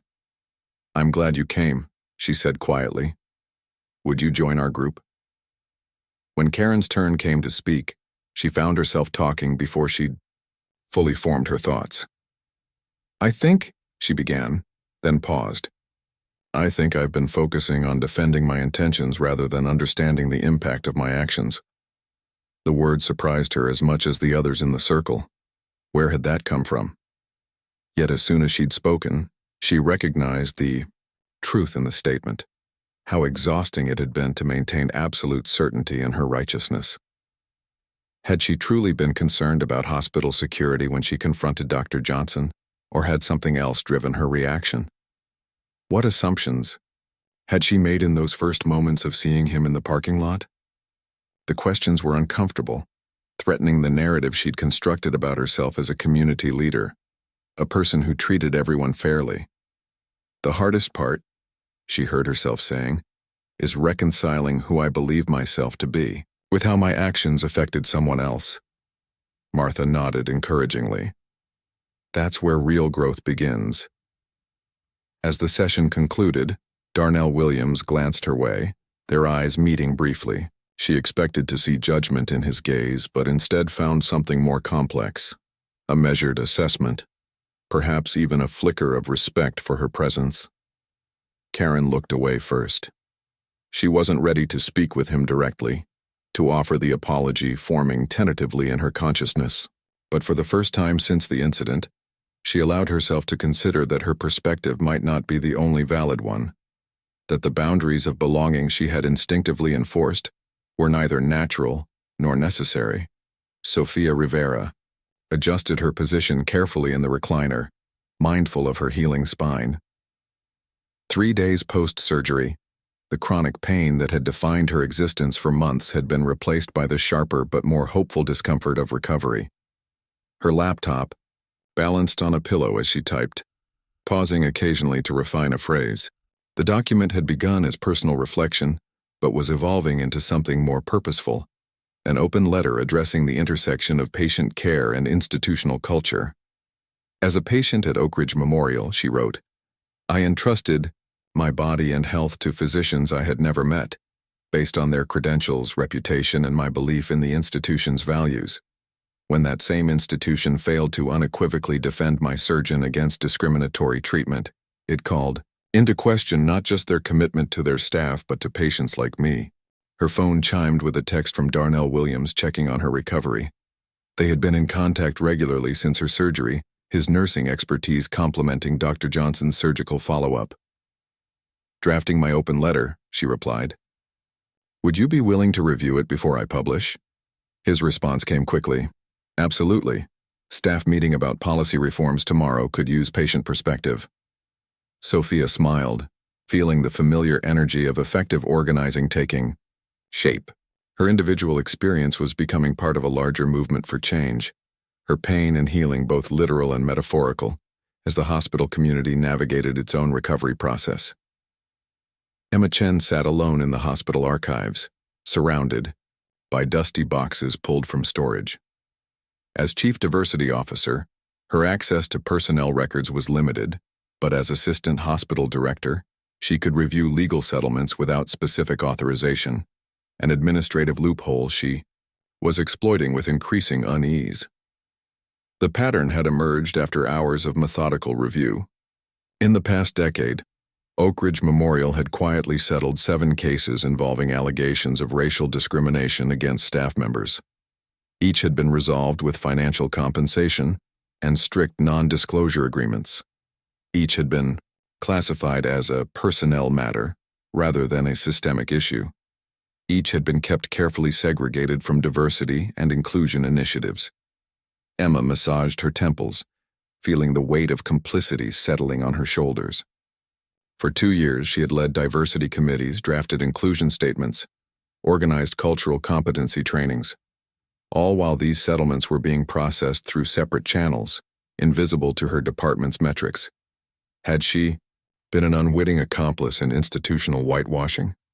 The diversity initiatives she'd championed suddenly seemed performative, a progressive veneer applied to an institution unwilling to confront its structural biases. Her phone vibrated with a text from the board chairman.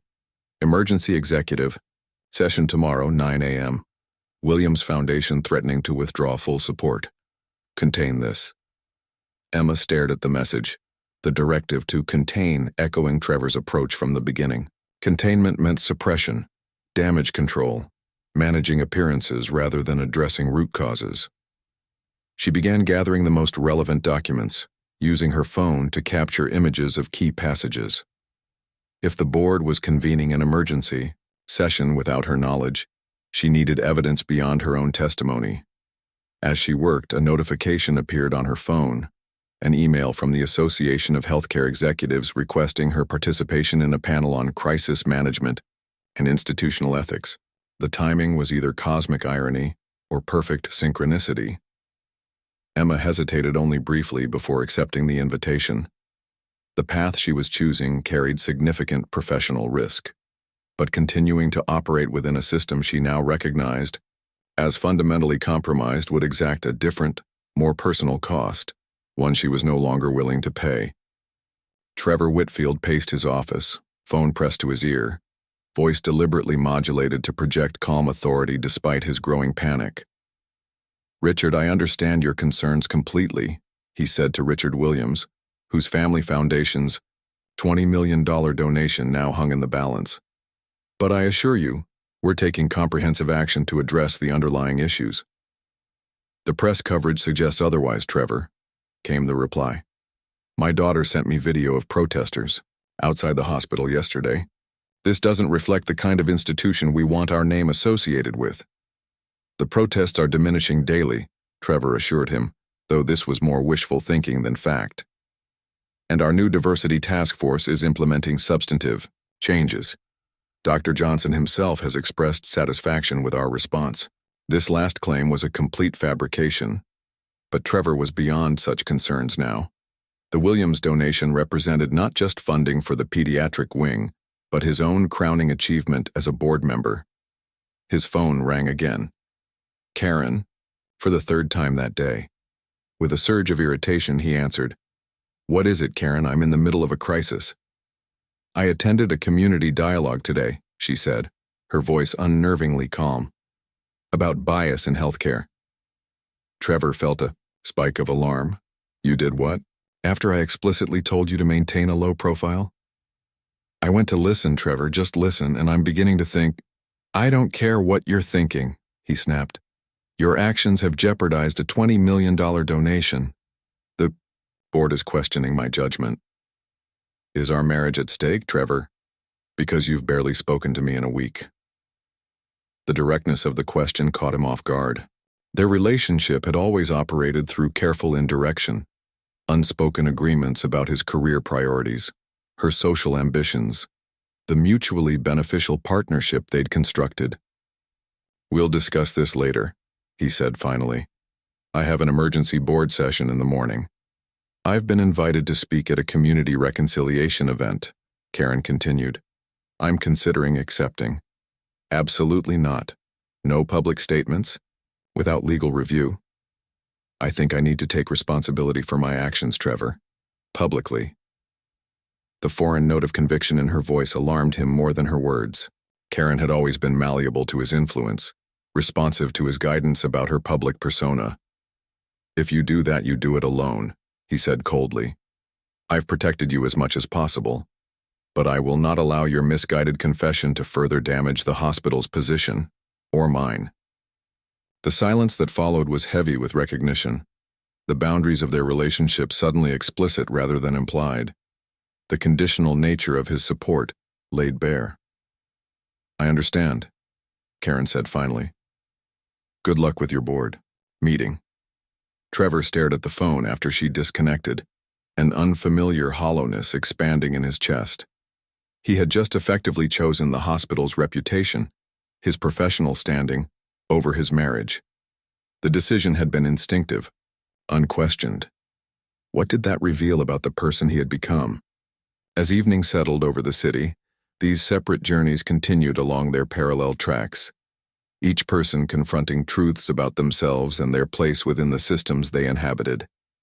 Dr. Marcus Johnson sat at his dining table surrounded by 3 generations of his family. The weight of accumulated experience both burden and strength as they prepared Maya for her first protest march. Karen Whitfield returned home to an empty house, Trevor's absence now feeling less like abandonment and more like necessary space for her emerging self-reflection, the community dialogue having planted seeds of doubt in previously certain ground. Sofia Rivera's fingers moved steadily across her keyboard, her patient advocate voice growing stronger as she articulated connections between personal healing and institutional transformation. Emma Chen organized her evidence of systemic pattern and practice, preparing to risk her career in service of the authentic institutional change she had once believed possible through conventional channels. Trevor Whitfield rehearsed his presentation to the board, the hollow victory of professional preservation at the cost of personal integrity, not yet fully registering in his consciousness. And Darnell Williams moved between these spheres, supporting Dr. Johnson, corresponding with Sophia, providing information to Emma, and having unexpectedly witnessed Karen's first tentative steps toward genuine understanding. The hospital that connected them all stood in the gathering darkness, its imposing structure housing countless intersecting stories of healing and harm, belonging and exclusion. The crisis sparked in its parking lot had forced each of them onto journeys of reckoning, with themselves, with each other, and with the boundaries they had either enforced or navigated throughout their lives. As the hospital board prepared for tomorrow's emergency session and public forum, these parallel journeys were converging toward a moment of potential transformation. Whether that potential would be realized or suppressed remained to be seen, but the journeys themselves had already altered each traveler in ways that could not be undone. The Oakridge Memorial Auditorium had not been designed for confrontation. With its soft lighting and cushioned seats, it was built for medical lectures and ceremonies, controlled environments where questions were carefully moderated. Today it would serve a different purpose. By 6 o'clock, every seat was filled. Hospital staff clustered in groups, many wearing buttons reading "I stand with Dr. Johnson." Community members and patients occupied the middle sections while local media lined the back wall. The energy was palpable, a mixture of anticipation and tension. Emma Chen stood backstage, reviewing her notes one final time. The presentation she'd prepared had been revised 3 times since morning, each iteration losing more substance as board members intervened with suggestions. What remained was factually accurate, but stripped of its urgency and moral clarity. "Quite the turnout," said James Harrington, joining her. The board chairman's expression was unreadable. "The Williams Foundation representatives are in the front row. Trevor's been briefing them privately." Emma nodded. "And has the board approved the final statement of commitments?" "With adjustments," Harrington replied smoothly. "Legal had concerns about specific timelines and metrics. We've modified the language to provide necessary flexibility. Translation: they had removed anything measurable or binding. Emma had anticipated this, which was why she'd prepared her own slides with the original unedited commitments. Using them would be professionally risky, possibly terminal for her career at Oakridge. "Dr. Johnson has arrived," her assistant whispered. "He's waiting in the green room." When Emma entered the small preparation room, she found Marcus sitting quietly in his white coat, a deliberate choice of professional attire that served as both armor and identity. "How are you feeling?" she asked. "Like I'm about to perform in a carefully choreographed play where everyone knows their lines except me," he replied with a faint smile. "The script has been through multiple rewrites today," Emma admitted. "The board is nervous about the Williams Foundation donation. They've watered down most of the concrete commitments." Marcus nodded, unsurprised. "And what will you do about that?" Emma met his gaze directly. "That depends on what happens out there. I have the original slides if the moment calls for them." "Betting your career on a moment of conscience?" "Perhaps. But I'm starting to think my career isn't worth much if it requires constant compromise of my principles." She hesitated. "There's something else you should know. The legal archives showed a pattern of confidential settlements in bias cases going back years. This isn't a new problem, just newly visible." A knock at the door interrupted them. Darnell. Williams entered, followed by Sophia Rivera, who moved carefully with a cane but with noticeably less pain than before her surgery. "Standing room only out there," Darnell reported, "and the staff has organized. If the official presentation falls short, we're ready with our alternative recommendations." As they made their way toward the auditorium, a commotion near the main entrance drew their attention. Karen Whitfield had arrived, causing a ripple of whispers. She was alone, dressed conservatively in a navy blue suit that seemed chosen to minimize attention rather than attract it, a departure from her usual stylish prominence at hospital events. Trevor, seated in the front row with board members and donors, visibly stiffened at her appearance. He made no move to join her or acknowledge her presence as she found a seat near the back. Darnell noticed Marcus watching this small drama unfold. "She was at the community dialogue yesterday," he said quietly. "Didn't speak much, but she listened. Actually listened." Harrington's opening remarks were a masterpiece of institutional rhetoric, acknowledging the unfortunate incident without naming it directly, praising Oakridge's long-standing commitment to inclusion without addressing its failures, and promising meaningful steps forward without specifying what those might be. "To begin our discussion of these important initiatives," he concluded, "I invite Assistant Hospital Director and Chief Diversity Officer Emma Chen to present the administration's action plan." Emma took the podium with measured confidence, scanning the room before speaking. Her gaze lingered briefly on Marcus, on Darnell and Sophia, on Karen sitting alone near the back, and finally on Trevor and the Williams Foundation representatives in the front row. "Thank you, Chairman Harrington," she began. "Before I present the specific policy recommendations, I believe we need to clearly name what brought us together tonight." She inserted her USB drive containing the original, unedited presentation. The first slide appeared, a split-screen image from both videos of the confrontation, with the heading, "When Healing Spaces Cause Harm, Addressing Bias at Oakridge Memorial." Trevor's expression tightened, but Emma continued without hesitation. 2 weeks ago, Dr. Marcus Johnson, one of our most accomplished neurosurgeons, was confronted in our staff parking lot after completing a 16-hour surgical shift. Despite his clear identification as a physician, he was treated as an intruder in his workplace. This incident was not an isolated misunderstanding, but part of a pattern. The next slide showed data from staff surveys on workplace climate, revealing stark disparities in how different groups experience the hospital environment. Commitments without accountability are just aspirations, Emma continued. Therefore, the initiatives I'm presenting tonight include specific timelines, measurement, criteria, and regular public reporting requirements. She proceeded to outline the original unwatered-down plan: mandatory bias training for all staff, board members, and volunteers, an independent audit of hiring and promotion practices, a new reporting system with clear consequences, and quarterly, public updates on progress. As she spoke, Emma was acutely aware of the board members' discomfort and Trevor's barely contained anger. She was deviating completely from the approved script, essentially ending her career at Oakridge with each slide. Yet the decision felt strangely liberating. Alignment of professional action with personal integrity after years of careful compromise.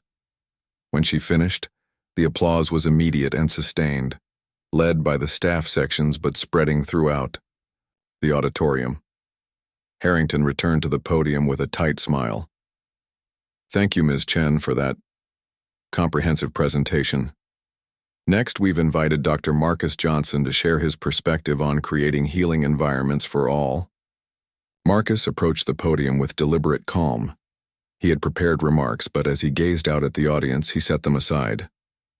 When I chose medicine as my calling, he began, I understood that healing requires vulnerability.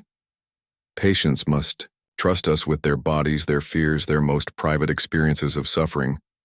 That trust is sacred, and it extends beyond individual provider-patient relationships to the institutions where care happens. He paused, gathering his thoughts. What many of you may not understand is that healthcare providers from marginalized groups experience a double vulnerability. We open ourselves to the emotional weight of our patients' suffering, while simultaneously navigating environments where our presence, our authority, our very belonging, may be questioned at any moment. His voice remained measured, but his words carried unmistakable weight. When I was confronted in the parking lot, I wasn't just experiencing a single uncomfortable interaction. I was carrying the accumulated weight of similar moments throughout my education and career. Moments where I had to prove my right to occupy professional spaces despite clear credentials. The auditorium was completely silent now, his quiet eloquence commanding attention more effectively than any raised voice could have. Healing environments require safety, not just physical safety but psychological safety. The ability to focus entirely on patient care without constantly defending one's right to be present. The energy I expend navigating and anticipating these boundaries is energy diverted from my patients, from research, from teaching the next generation. He looked directly at the board members and donors in the front row. I believe in Oakridge's potential to become a truly healing environment for everyone. But that transformation requires more than new policies or training programs. It requires a fundamental shift in who we believe belongs here by default, who must continually prove their belonging, and who makes those determinations. As Marcus returned to his seat amid respectful applause, Harrington announced that they would open the floor for other perspectives. What followed was clearly not what the board had anticipated. One after another, staff members came forward, nurses, technicians, administrative personnel, residents, and physicians, each sharing stories of subtle and overt bias they had experienced within Oakridge's walls. Asian doctors mistaken for interpreters. Black nurses questioned about their credentials by patients while white colleagues weren't. Hispanic staff members asked to translate for patients even when they didn't speak the same language. The cumulative effect was powerful. Individual experiences forming a pattern too consistent to dismiss as isolated incidents. The carefully managed forum had transformed into raw testimony, institutional vulnerability exposed in real time. Midway through these accounts, Karen Whitfield rose from her seat and made her way to the microphone. A hush fell over the room. Trevor half rose from his chair, then sank back, his expression a mixture of alarm and resignation. Karen stood stiffly, her hands gripping the podium. "I didn't plan to speak tonight," she began, her voice slightly unsteady. "My husband advised against it. But after attending the community dialogue yesterday and listening to these stories tonight, I feel compelled to acknowledge my role in this situation." She took a deep breath. "2 weeks ago, I confronted Dr. Johnson in the parking lot. I questioned his presence, disbelieved his identification, and escalated the situation unnecessarily. My actions caused harm to him personally, to the hospital community, and to patients whose care was disrupted." Her gaze found Marcus in the audience. "Dr. Johnson, I offer you my sincere apology.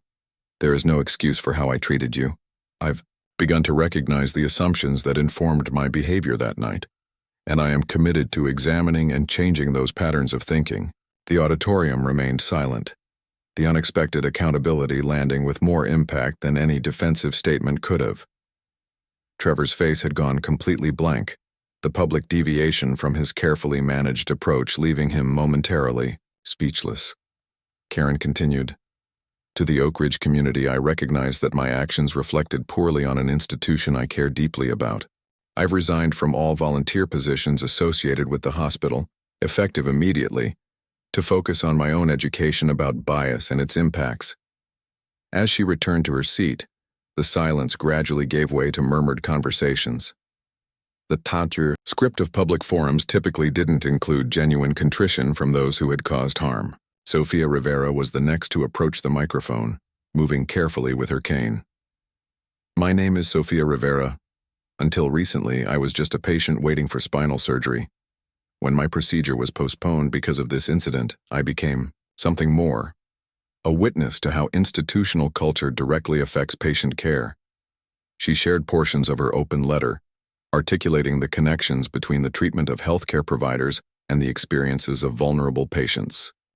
When we entrust our bodies to this institution, we are placing faith not just in individual providers, but in the systems that support them. If those systems fail to protect the dignity and belonging of the people who care for us, how can we trust them to protect ours? As the evening progressed, Darnell Williams presented the staff's alternative policy recommendations, more specific and far-reaching than even Emma's unedited version. Harrington attempted to regain control of the forum's direction several times, but the momentum had shifted decidedly toward authentic dialogue. Trevor finally approached the microphone, his corporate polish slightly frayed. "As a board member deeply invested in Oakridge's mission and reputation, I want to assure everyone that we take these concerns seriously. We are committed to addressing these issues comprehensively." He paused, then added with visible effort, "I also want to acknowledge my wife's courage in speaking tonight. While I advised a different approach to this situation, I respect her decision to take personal responsibility."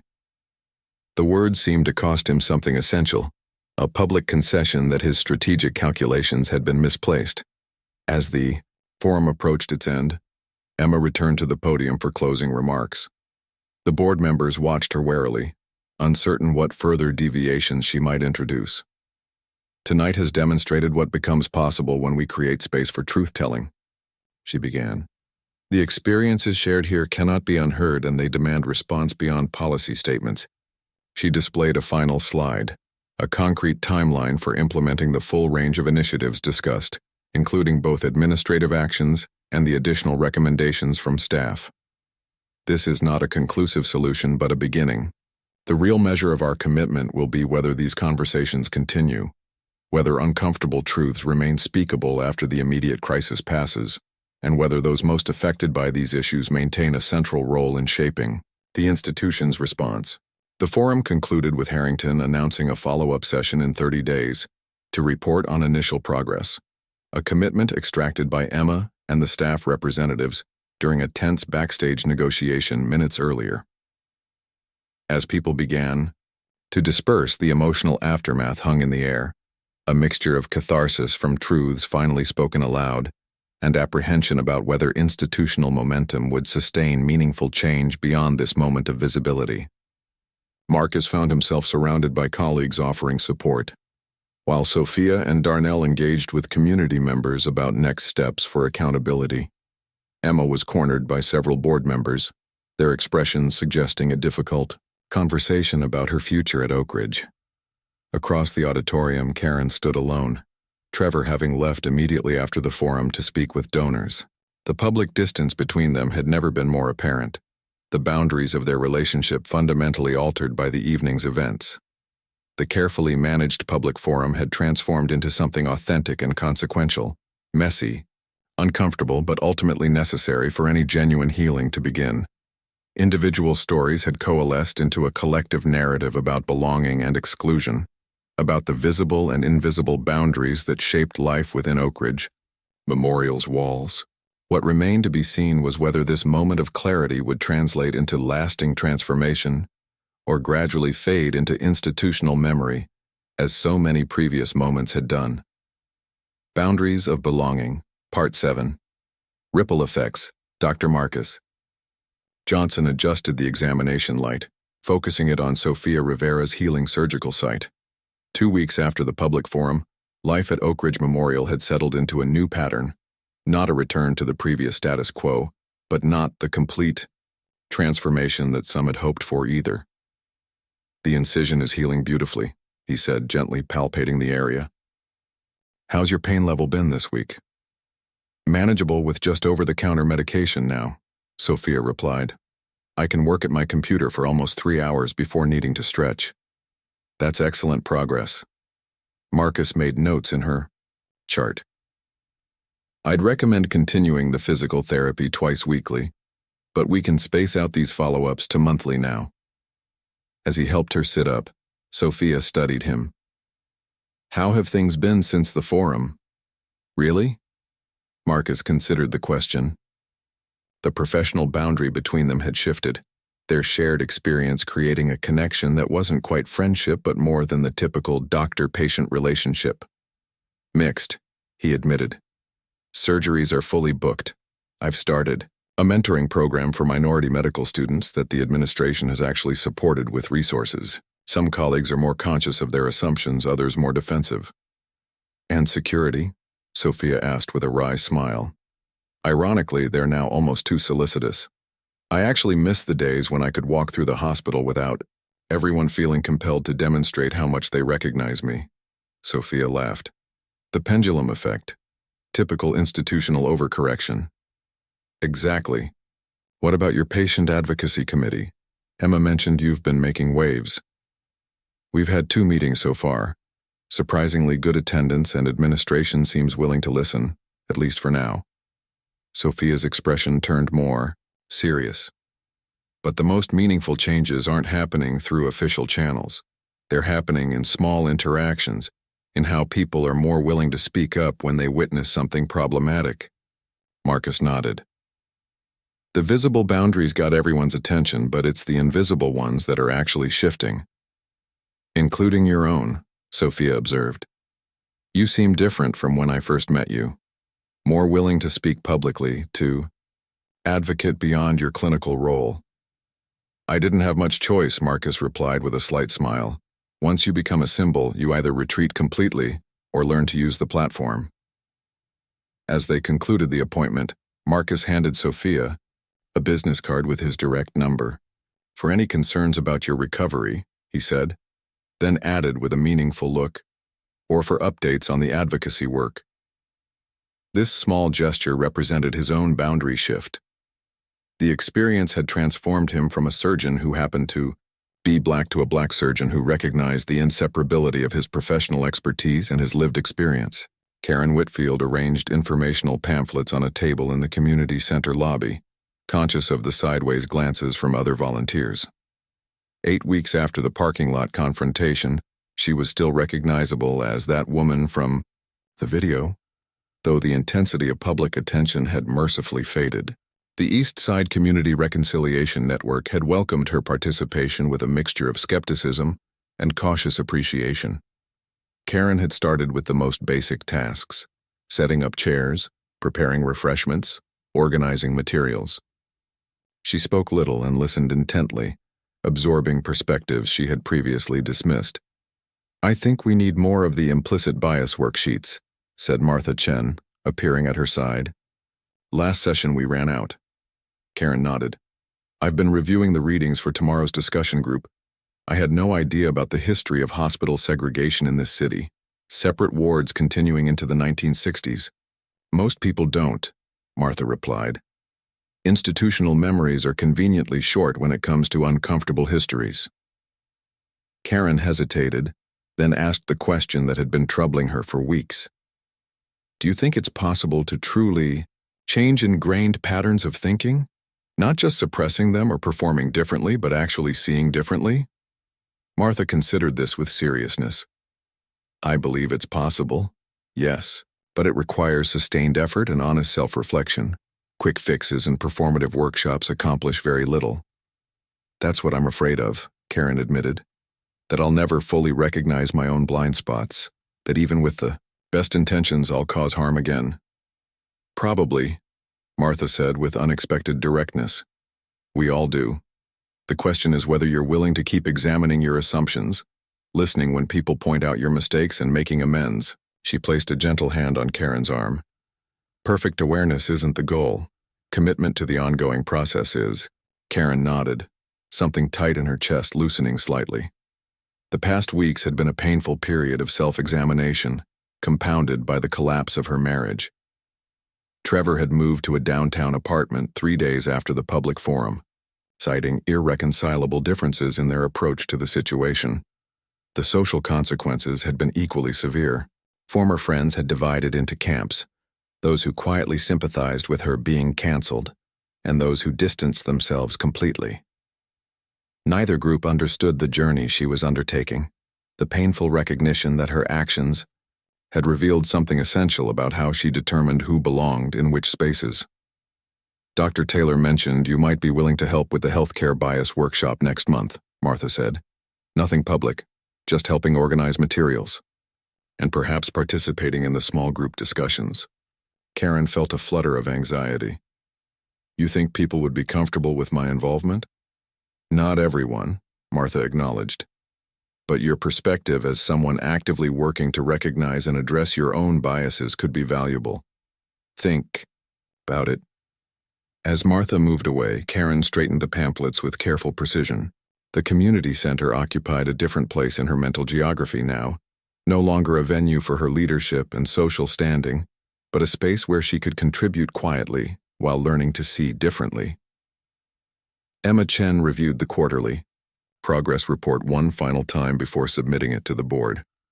The document represented a careful balance between acknowledging genuine improvements and identifying areas of continued concern. In the positive column, the security protocol revisions had been fully implemented, with clear guidance on proper identification verification. The anti-bias training program had been expanded to include all staff, volunteers, and board members. Dr. Johnson's mentoring initiative had received institutional funding and dedicated space. Less encouraging, the independent audit of hiring and promotion practices remained under review by legal, effectively stalled.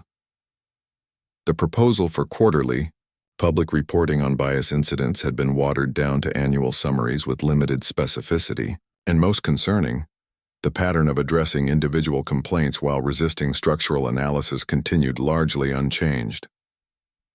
Emma saved the document and leaned back in her chair. She had survived the immediate aftermath of her rebellion. At the public forum, barely. 3 board members had called for her termination, but the potential public relations disaster of firing the highest-ranking woman of color in administration during a diversity crisis had ultimately protected her position, if not her influence. Her phone chimed with a text from Darnell Williams, passed over for charge nurse position. Given to Hayes with 3 years less experience. Surprise. Emma sighed, adding this development to her mental map of institutional resistance. Darnell had become an unofficial leader in the push for accountability, his quiet persistence inspiring other staff members to document and report problematic patterns.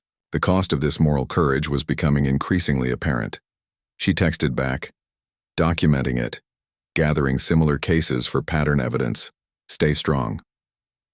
A knock at her door preceded the entrance of Dr. Abramson, the aging head of neurosurgery, whose retirement had been accelerated in the wake of the incident.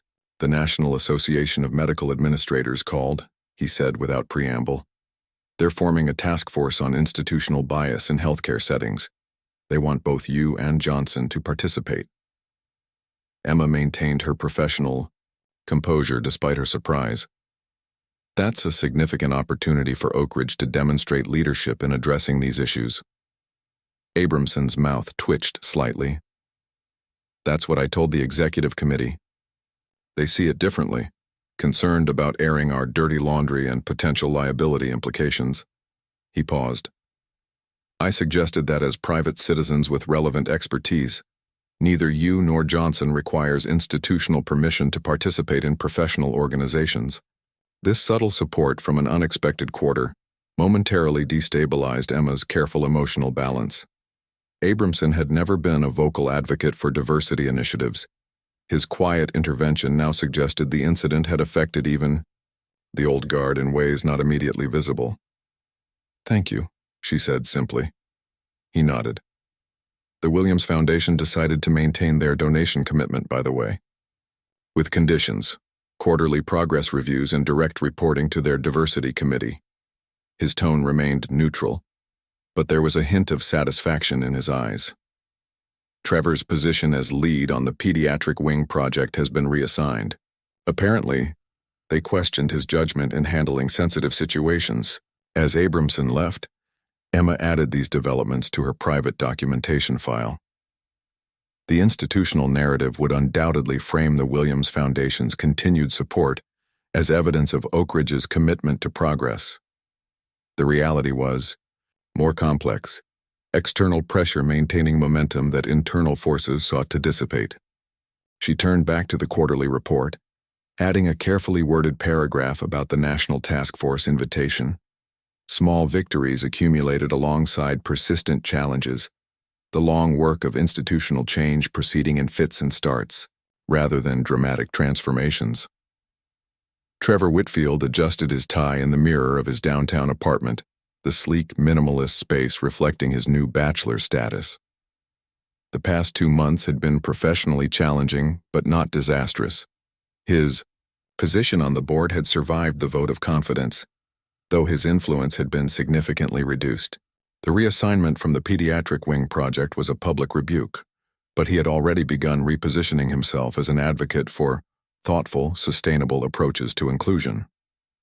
His phone rang, his lawyer, undoubtedly with updates on the divorce proceedings. Karen had been surprisingly undemanding in the property negotiations, her focus apparently on more intangible forms of reconciliation. Trevor found her newfound self-reflection both incomprehensible and vaguely threatening. The Karen he had married, socially ambitious, deferential to his guidance, concerned primarily with appearances, had been replaced by someone preoccupied with concepts like impact versus intent and structural versus individual bias. He declined the call. The charity gala was tomorrow evening, his first major social appearance alongside Karen since their separation. They had agreed to attend separately but cordially, maintaining the public fiction of an amicable parting until the divorce was finalized. The event would also mark his first interaction with Dr. Johnson in a social setting, a prospect that required careful preparation. Trevor had studied Johnson's public statements and activities since the forum, identifying the neurosurgeon's mentoring program as a potential point of connection. A generous personal donation to the initiative could begin rehabilitating Trevor's image as someone committed to meaningful change, despite the unfortunate misunderstanding with his soon-to-be ex-wife. The calculation was cynical but necessary. Hospital board politics required both the appearance of contrition and the strategic positioning for future influence. If presenting himself as a reformed advocate for diversity would preserve his remaining institutional capital, Trevor was prepared to play that role convincingly. He finished dressing and gathered his briefcase, heading to a lunch meeting with potential allies on the board. The crisis had revealed which colleagues valued loyalty over integrity, which prioritized institutional stability over justice. Valuable information for navigating the altered landscape of his professional life. As he drove past Oakridge Memorial, Trevor found himself wondering momentarily what might have happened if he had supported Karen publicly, instead of distancing himself for strategic reasons. The thought was fleeting, quickly replaced by more pragmatic considerations about tomorrow's gala and the opportunities it presented for rebuilding his position. Sofia Rivera welcomed the last attendees to the inaugural meeting of the Oakridge Patient Advocacy Committee, a direct outcome of her open letter and testimony at the public forum. The hospital had provided meeting space and administrative support, though Emma had warned her privately about the potential for co-optation, institutional embracement as a means of containment rather than transformation. "We have representatives from 6 departments today," Sofia began, "and we've extended invitations to patient volunteers from each major service area for our next meeting. Our goal is to ensure patient perspectives are centered in policy decisions and institutional practices." As she led the discussion, Sofia reflected on her unexpected journey from individual patient to systems advocate. The disruption of her surgery had initially seemed like an unfortunate side effect of institutional dysfunction. It had evolved into a catalyst for her own transformation, reconnecting her to the community organizing work she had set aside during her injury recovery. Darnell Williams arrived late, slipping into the back of the room with an apologetic smile. He had agreed to serve as the staff liaison to the committee, creating yet another connection between the parallel advocacy efforts developing among patients and providers.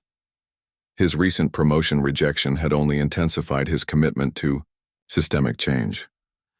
After the meeting, Sofia and Darnell walked slowly toward the main entrance, her recovery progress evident in her reduced reliance on the cane. "Will you be at the gala tomorrow?" she asked. Darnell nodded. Emma made sure several staff representatives were included, symbolic but meaningful. "Dr. Johnson mentioned Karen and Trevor will both be there," Sofia said. "Separately but at the same event. Should be interesting." The hospital elite attempting to perform reconciliation while maintaining social hierarchies intact, Darnell observed with a wry smile. "I'm bringing my anthropologist friend as my +1. She'll have a field day with the tribal dynamics." Sofia laughed, then grew more serious. "Do you think anything has really changed? Sometimes it feels like we're just rearranging furniture in a house with a cracked foundation."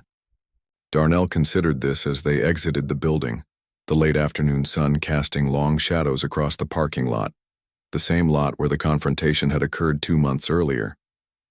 "Some things have changed irreversibly," he said, finally. Individual consciousness, personal connections, willingness to speak uncomfortable truths. The institutional changes are more fragile, more vulnerable to reversal when attention shifts elsewhere. "So we keep the attention focused," Sofia concluded. "Through committees and task forces and mentoring programs and whatever other mechanisms we can create or infiltrate." "Exactly. We maintain the pressure while building the relationships and structures that can outlast any single incident or initiative." Darnell glanced back at the hospital. The boundaries of belonging aren't redrawn in a single dramatic moment. They shift through countless small challenges and persistent presence in spaces where we were previously excluded or merely tolerated. Sofia nodded, understanding both the immediate reference to the hospital and the broader application to society. As they parted ways in the parking lot, the site where invisible boundaries had been made momentarily visible through conflict, they shared a silent acknowledgement of both progress made and distance yet to travel. Tomorrow's charity gala would bring all the key figures together again for the first time since the forum, a performative event that would reveal the current state of the shifting boundaries. For now, Sofia headed to her car without fear or hesitation, her right to occupy this space no longer in question. While across the city, Karen prepared for the reconciliation workshop. Dr. Johnson mentored a medical student, Emma finalized her quarterly report, and Trevor strategized his social reemergence. The ripple effects continued outward, touching lives and systems in ways both visible and unseen. The controversy had faded from public attention, but the work of redrawing boundaries, of belonging, of accountability, of healing, continued in countless small interactions and institutional processes. Not a complete transformation, but not a return to the previous equilibrium either. Something new emerging from the painful recognition of what had always been present, but previously unacknowledged. The grand ballroom of the Heritage Hotel glowed with understated elegance for the annual Oakridge Memorial Hospital Charity Gala. Crystal chandeliers cast warm light over tables adorned with white orchids. The city skyline visible through floor-to-ceiling windows. Dr. Marcus Johnson adjusted his cufflinks as he surveyed the gathering. 6 months ago, his presence would have required constant navigation of subtle exclusions. Tonight, he was the keynote speaker, his name prominently featured in the program, his leadership of the new initiative for inclusive healthcare environments highlighted. Quite a different perspective from last year's gala, isn't it? Emma Chen joined him, elegant in a deep blue gown. I didn't attend last year, Marcus reminded her. I had surgeries scheduled. Ah, that's right. Though I suspect the scheduling conflict might have been somewhat intentional. Marcus smiled, conceding the point. Perhaps. He glanced around the room. I see Sophia has arrived with Darnell. Her recovery seems complete. Physically, yes. Her advocacy work has only intensified. The patient accountability framework they're presenting tonight has already attracted interest from 3 other hospital systems. Emma's expression grew more serious. Karen is here as well, representing the Community Reconciliation Network. Marcus nodded, having already noticed her. Karen Whitfield stood somewhat apart from the crowd, engaged in conversation with Martha Chen. Her body language suggested both purpose and discomfort. Someone determined to occupy a difficult space, despite its emotional cost. A young woman in a medical student's white coat approached them hesitantly. Dr. Johnson, I'm sorry to interrupt, she said. I just wanted to thank you before your speech. The shadowing opportunity you arranged in neurosurgery changed everything. For me. My advisor had been steering me toward family medicine because it would be less challenging career-wise. Marcus's expression warmed. Alicia, I'm glad it was valuable. Your questions during the tumor resection were insightful. Exactly. What neurosurgery needs? The young woman's face lit up. I've applied to 3 neurosurgery residencies. Whatever happens, knowing that someone who looks like me can excel in that specialty makes it seem possible. After she moved on, Emma gave Marcus a meaningful look. That's the real impact, beyond any policy changes or diversity initiatives. When people can finally imagine themselves in spaces where they've been implicitly told they don't belong. It's a start, Marcus agreed. Though I worry about sending them into environments that remain fundamentally hostile, just better at concealing their resistance. Then we keep working on those environments too, Emma said simply.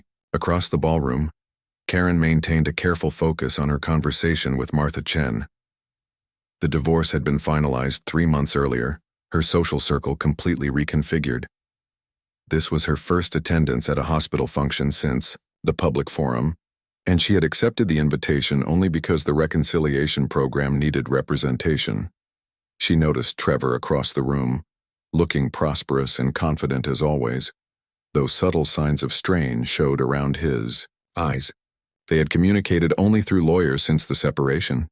Their 20-year marriage dissolved with the same efficiency that characterized Trevor's approach to all challenges. Martha touched her arm lightly. Dr. Johnson will be speaking soon. Would you prefer to find seats toward the back? I need to listen from a place where I can fully hear and see him, she replied. Not hiding in the back, but not imposing my presence either. They found seats as the hospital board chairman approached the podium. Karen sat straight-backed, prepared for the discomfort of public scrutiny. She had learned that growth required willingness to occupy uncomfortable spaces, to acknowledge harm without expectation of absolution. Sophia Rivera and Darnell Williams stood near the display featuring the patient accountability framework they had developed, answering questions from attendees. The quarterly review process is key, Sophia explained to an interested administrator. It ensures that patient feedback directly informs policy adjustments, rather than being collected and filed without action. And the demographic tracking allows us to identify disparities in both treatment and outcomes, Darnell added. Without that data, institutions can claim equity while maintaining practices that produce unequal results. As they moved to their assigned table, Marcus took the stage, his presence commanding attention through the same focused intentionality he brought to the operating room. 6 months ago, I stood before many of you in a different context, not as a featured speaker at a celebration, but as the subject of a painful public reckoning. The journey from that forum to this podium involved countless individuals committed to transforming moments of harm into opportunities for growth and structural change. His gaze moved deliberately across the room, acknowledging key figures in that journey. What began as a confrontation in a parking lot evolved into a community-wide examination of who belongs in healing spaces and who must continuously prove their right to occupy them. The resulting initiatives represent important progress. But the most significant changes have occurred in the daily interactions and unspoken assumptions that shape institutional culture. Sophia noted how different his delivery was from the careful neutrality he had maintained during their early interactions. Without sacrificing professionalism, he now spoke with the freedom of someone who had decided that authenticity was more valuable than accommodation. Healthcare environments cannot truly heal when they require certain participants, whether patients or providers, to continuously navigate boundaries that others never have to consider. Marcus continued. The energy expended in that navigation is energy diverted from our shared mission of advancing health and well-being. At her table, Emma listened with particular attention, aware that this would be one of her final official functions as Oakridge's assistant hospital director. Next month, she would begin her new role as executive director of the National Initiative for Healthcare Equity. She glanced at her tablemates, board members who had initially called for her termination after the public forum, now speaking proudly of Oakridge's leadership in diversity initiatives. The institution's narrative had adapted seamlessly, absorbing the confrontation into a story of progressive improvement rather than reluctant accountability. Her gaze drifted to Trevor, his expression carefully neutral as Marcus spoke. Despite surviving the initial vote of confidence, Trevor's influence had continued to erode as donors made their expectations increasingly clear. The announcement he planned for tonight represented the culmination of that gradual marginalization. Marcus's speech was approaching its conclusion. The work of creating truly inclusive healing environments is never complete. It requires constant vigilance, ongoing education, and willingness to be uncomfortable. At Oakridge, we have established mechanisms for that continuing work. The Inclusive Environments Initiative, the Patient Accountability Framework, the expanded mentoring programs, and most importantly, a community of individuals committed to speaking difficult truths when necessary. As applause filled the room, Emma reflected on how the power dynamics had shifted. The boundaries of belonging had not been erased, they never could be entirely, but they had become more visible, more permeable, and more subject to collective reconfiguration rather than unilateral enforcement. Following the keynote address, the gala transitioned to its social phase.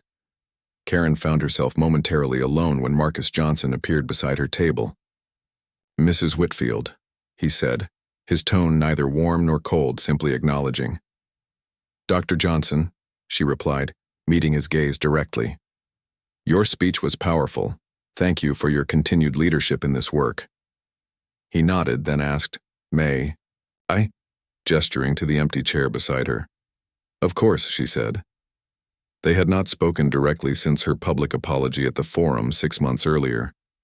Marcus sat, maintaining a respectful distance. "Martha Chen mentioned you've been instrumental in developing the healthcare bias workshop curriculum. The content was primarily developed by others with relevant expertise," Karen clarified. "I've been learning alongside the participants, helping with logistics and organization." A brief silence followed, neither uncomfortable nor easy, just the necessary space between two people whose connection had been forged through conflict rather than choice. "I want you to know," Karen said finally, "that I don't expect or seek forgiveness.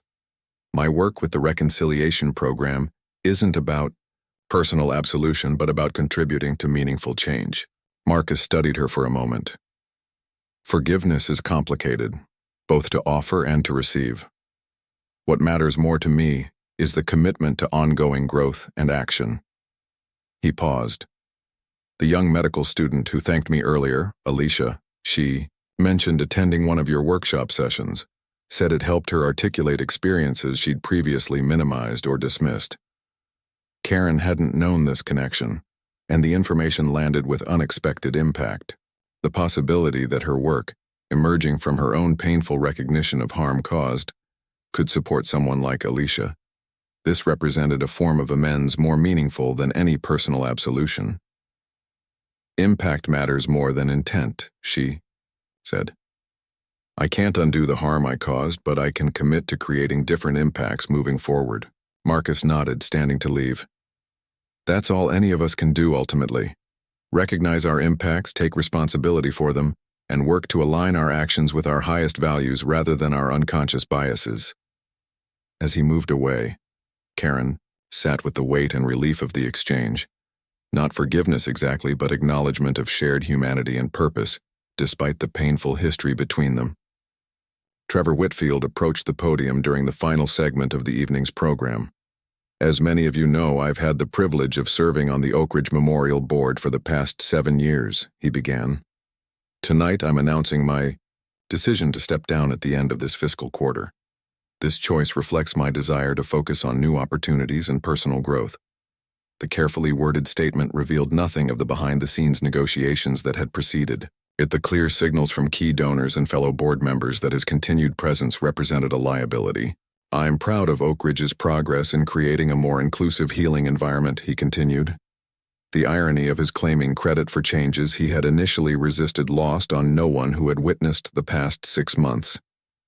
I leave knowing the institution is moving in the right direction, with leaders like Dr. Johnson and the newly announced Executive Director of the National Initiative for Healthcare Equity, our own Emma Chen.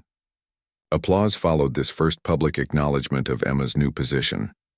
From their respective positions around the ballroom, the key figures in the journey that had begun with a confrontation in a parking lot observed this final reconfiguration of official narratives. Darnell and Sophia exchanged knowing glances while Emma maintained her diplomatic smile. Marcus watched thoughtfully, recognizing the pattern of transforming resistance into claimed leadership once the direction of change became inevitable. Karen felt a more complex response, not satisfaction with Trevor's demotion nor sympathy for his tactical retreat, but a quiet acknowledgement that his announcement represented one more boundary, shifting in response to sustained pressure from those previously marginalized. As the gala concluded, attendees gathered their belongings and moved toward the exits. The characters whose paths had intersected so dramatically 6 months earlier now occupied different positions in relation to each other and to Oakridge Memorial, some closer to the center of influence, others deliberately choosing locations at the margins, all transformed by their journey through conflict toward partial resolution. Sophia and Darnell accompanied a young Black resident who had expressed interest in supporting their patient advocacy work. Emma accepted congratulations on her new national position, while quietly confirming follow-up meetings with those responsible for implementing the policies she had helped establish at Oakridge. Trevor moved efficiently through goodbye rituals, already mentally reconfiguring his network for the next phase of his career. Karen left quietly with Martha. Their conversation focused on the upcoming expansion of the reconciliation program to include 3 additional hospital systems. And Marcus gathered his speech notes, declined several invitations to join after-parties, and prepared to return home to Leah and their children, his public role complete for the evening. As they dispersed into the night, each carried an altered understanding of belonging, not as a static state of acceptance or rejection, but as an ongoing practice requiring both personal growth and institutional change.